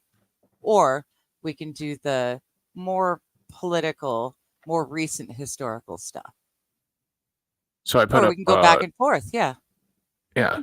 Oh, you see the poll. Never mind. Yeah. So,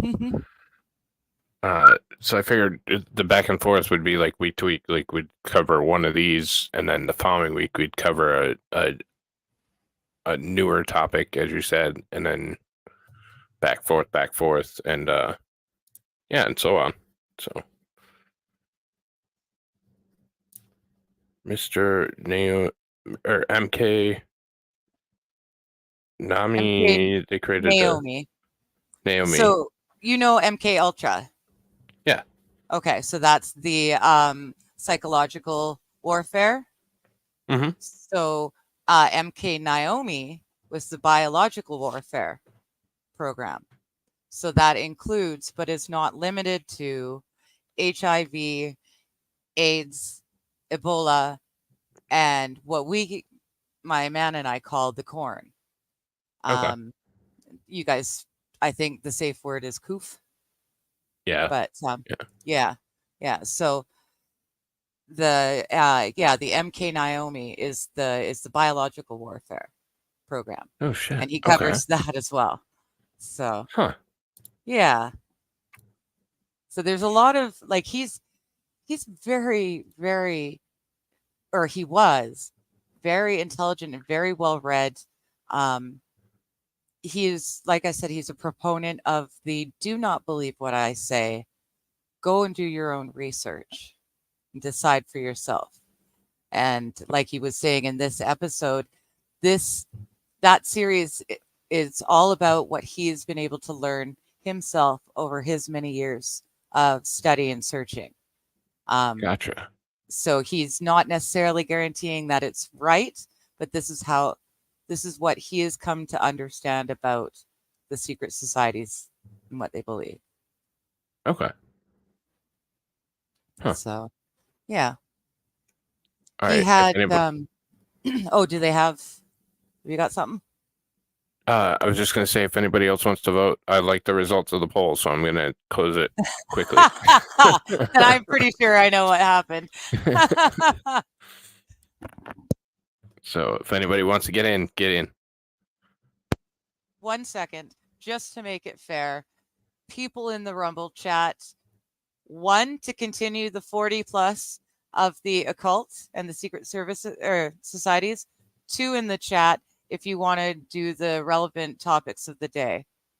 So the MK Naomi's and the IRS And 3 if you want to go back and forth week to week. oh right.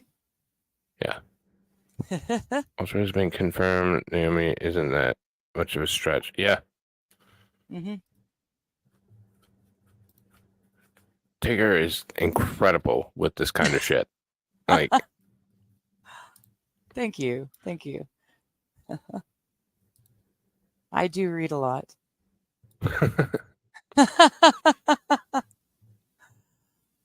All right. Well, I'm not seeing any. I know that Rumble's on a bit of a delay from YouTube, but I'm not seeing any action over there. yeah, neither am I. It's hard to chat and Rumble too. Yeah, I'm getting used to it. I am getting used to it, but yeah. Yeah. It's not as easy as YouTube's. That being said, YouTube stopped working so much for me that it ended up being the same as a Rumble chat. I couldn't at anyone. I couldn't, wow. Yeah, all that. So maybe I'm just spoiled that way. Spoiled in reverse, I guess. All right. I'll say that we're not going to get anything from the Rumble people. So they've either don't care or they came over and did it in the poll. Came over and booted over here. Yes. So, drum roll. Oh, someone's saying they voted wrong. All right, ending it. 3, 2, 1. And back and forth week to week. Oh, wow. That is not what I expected. That's one that I was hoping for. So. Oh, I thought you were going to go straight to relevant topics of the day. Nobody voted for that one. So. Oh, I'm glad I didn't pick it. We've got a Rumble vote now, and he votes with the group, the 54%. Okay. Yeah, back and forth. Okay, cool. Yeah, no, I think that's the way to do it. So we can cover kind of both, but not get too deep and not get bogged down and because the what we're doing, the Mystery Babylon, it is really heavy and there's a lot of information. So by going back and forth, I think it might be easier. And then you guys can think of any questions that you might have, during that time, and you can send it to us. So potentially we can have answers the next time we talk on that topic. Yeah. Works ideally. For me, so. Mm-hmm. Why occult mysticism didn't work? You're correct. Darn it. I know. Somebody broke the tie. Mm-hmm.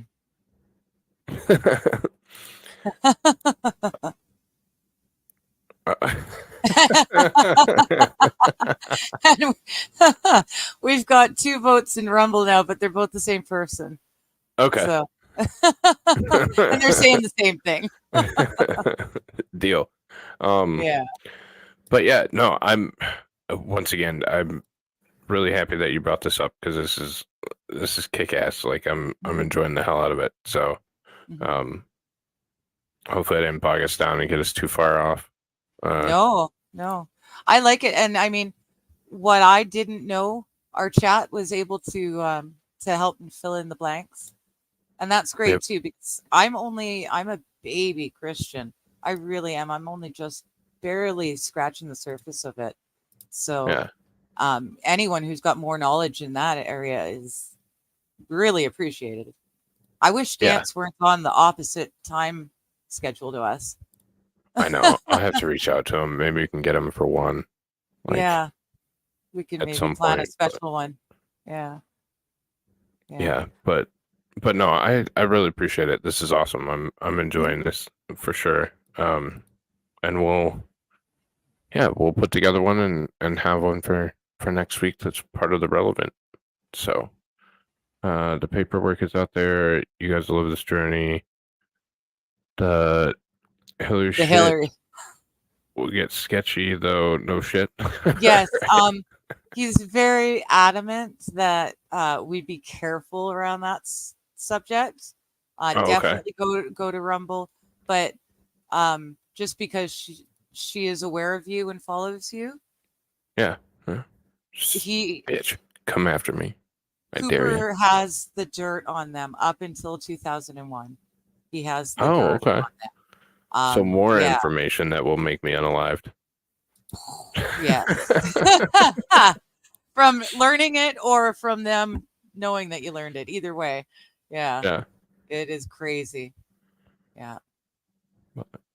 Yeah. No. I'm enjoying it. Chat's enjoying it. We have a great chat. They're knowledgeable and they love to throw in. So it's cool to have too. So was Charles Manson messed up using MK Ultra? In my opinion, if he wasn't MK Ultra, he was most definitely FBI, like Timothy McVeigh. But then I guess people aren't sure whether he was MK Ultra or just military acting on orders, sort of thing. Sheep dipped is the term, I guess. Sheep dip. Yeah. Huh. Yeah. Apparently, sheep dipped is when you go through all your training into a certain arm of the military, but then you drop out as far as everyone in your life is concerned. But in reality, you're now working for the government as a secret agent doing all sorts of stuff, like blowing up the Oklahoma City building there. Yeah. For example, maybe, allegedly. He covered it all. It's really cool. But yeah, in my opinion, Charles Manson, if he wasn't actually MK Ultra, he was definitely working for the CIA in Minecraft. Yes. Yeah, of course. There's a lot of them there's a lot of questions that you can have with that sort of thing, because something isn't right there. People aren't like that. People don't go out and do those sorts of things on their own volition. Like, I'm just not convinced that you would ever go out and harm or injure so many people. So yeah, it's there's just so many things. It's like the Boston bombing, the race. Yeah. That's another thing. It just too many significant things came out of that supposedly coincidental, totally one-off event to make me to leave me being able to believe that it was just coincidental. It can't be. There's too many things that came from it that worked in the favor of those aiming for total domination. Yeah. In my opinion, in Minecraft. No, I mean, the fact that they switched and blah blah blah. I mean, like, those were not the same people that did it, but yeah. So, alrighty. Well, you guys are really great because I'm excited about this too, and it's cool to have a bunch of people that I can talk to. We can all have our own ideas and opinions. So, right. Pardon me. It helps me to have other avenues to look into as well. So I really appreciate this. Yeah, no, I think it's just a thought experiment that we can all share, and we're all cool enough people and good enough to each other to not get ridiculous about it. You go into some chats and it's garbage, but we can actually talk about alternate options or alternate endings, and we're all okay with understanding that none of us really know necessarily, but together what we all know put together gets us a lot further. Right, for sure. So, but all right, yeah, I've been streaming forever, so I'm gonna log off for the evening. Okay. Thank you as always, Digger, for coming Yeah, on. I no, enjoy the hell out of it. thanks. Uh, Yeah. Dog Bomb, I got back to you on Discord, dear. And yeah, that's gonna be it for us tonight. Tomorrow, shit. I mean, I'll stream. I just don't know what yet. Let's just be honest about it. All Thursday right. news and views. Friday probably nothing on my own, but we'll do game night with the fam. Saturday will be fucking Saturday. Oh, Saturday. Brian and I debating light speed and the effects and realities of it. Cool. That should be fun. Yeah. Sunday, I will do History of Detroit. I'm thinking about moving it up a little bit. So moving it closer because that is Christmas Eve. Maybe moving it to, 1, 2, 3, somewhere in that general vicinity, not to conflict with Chinny. And then at least the day off for Christmas, and then we'll get back to schedule after that. So, All right. but yeah, it's gonna be it for me this evening. I hope you guys have a wonderful night, and I will catch you all very soon. Bye. Take care.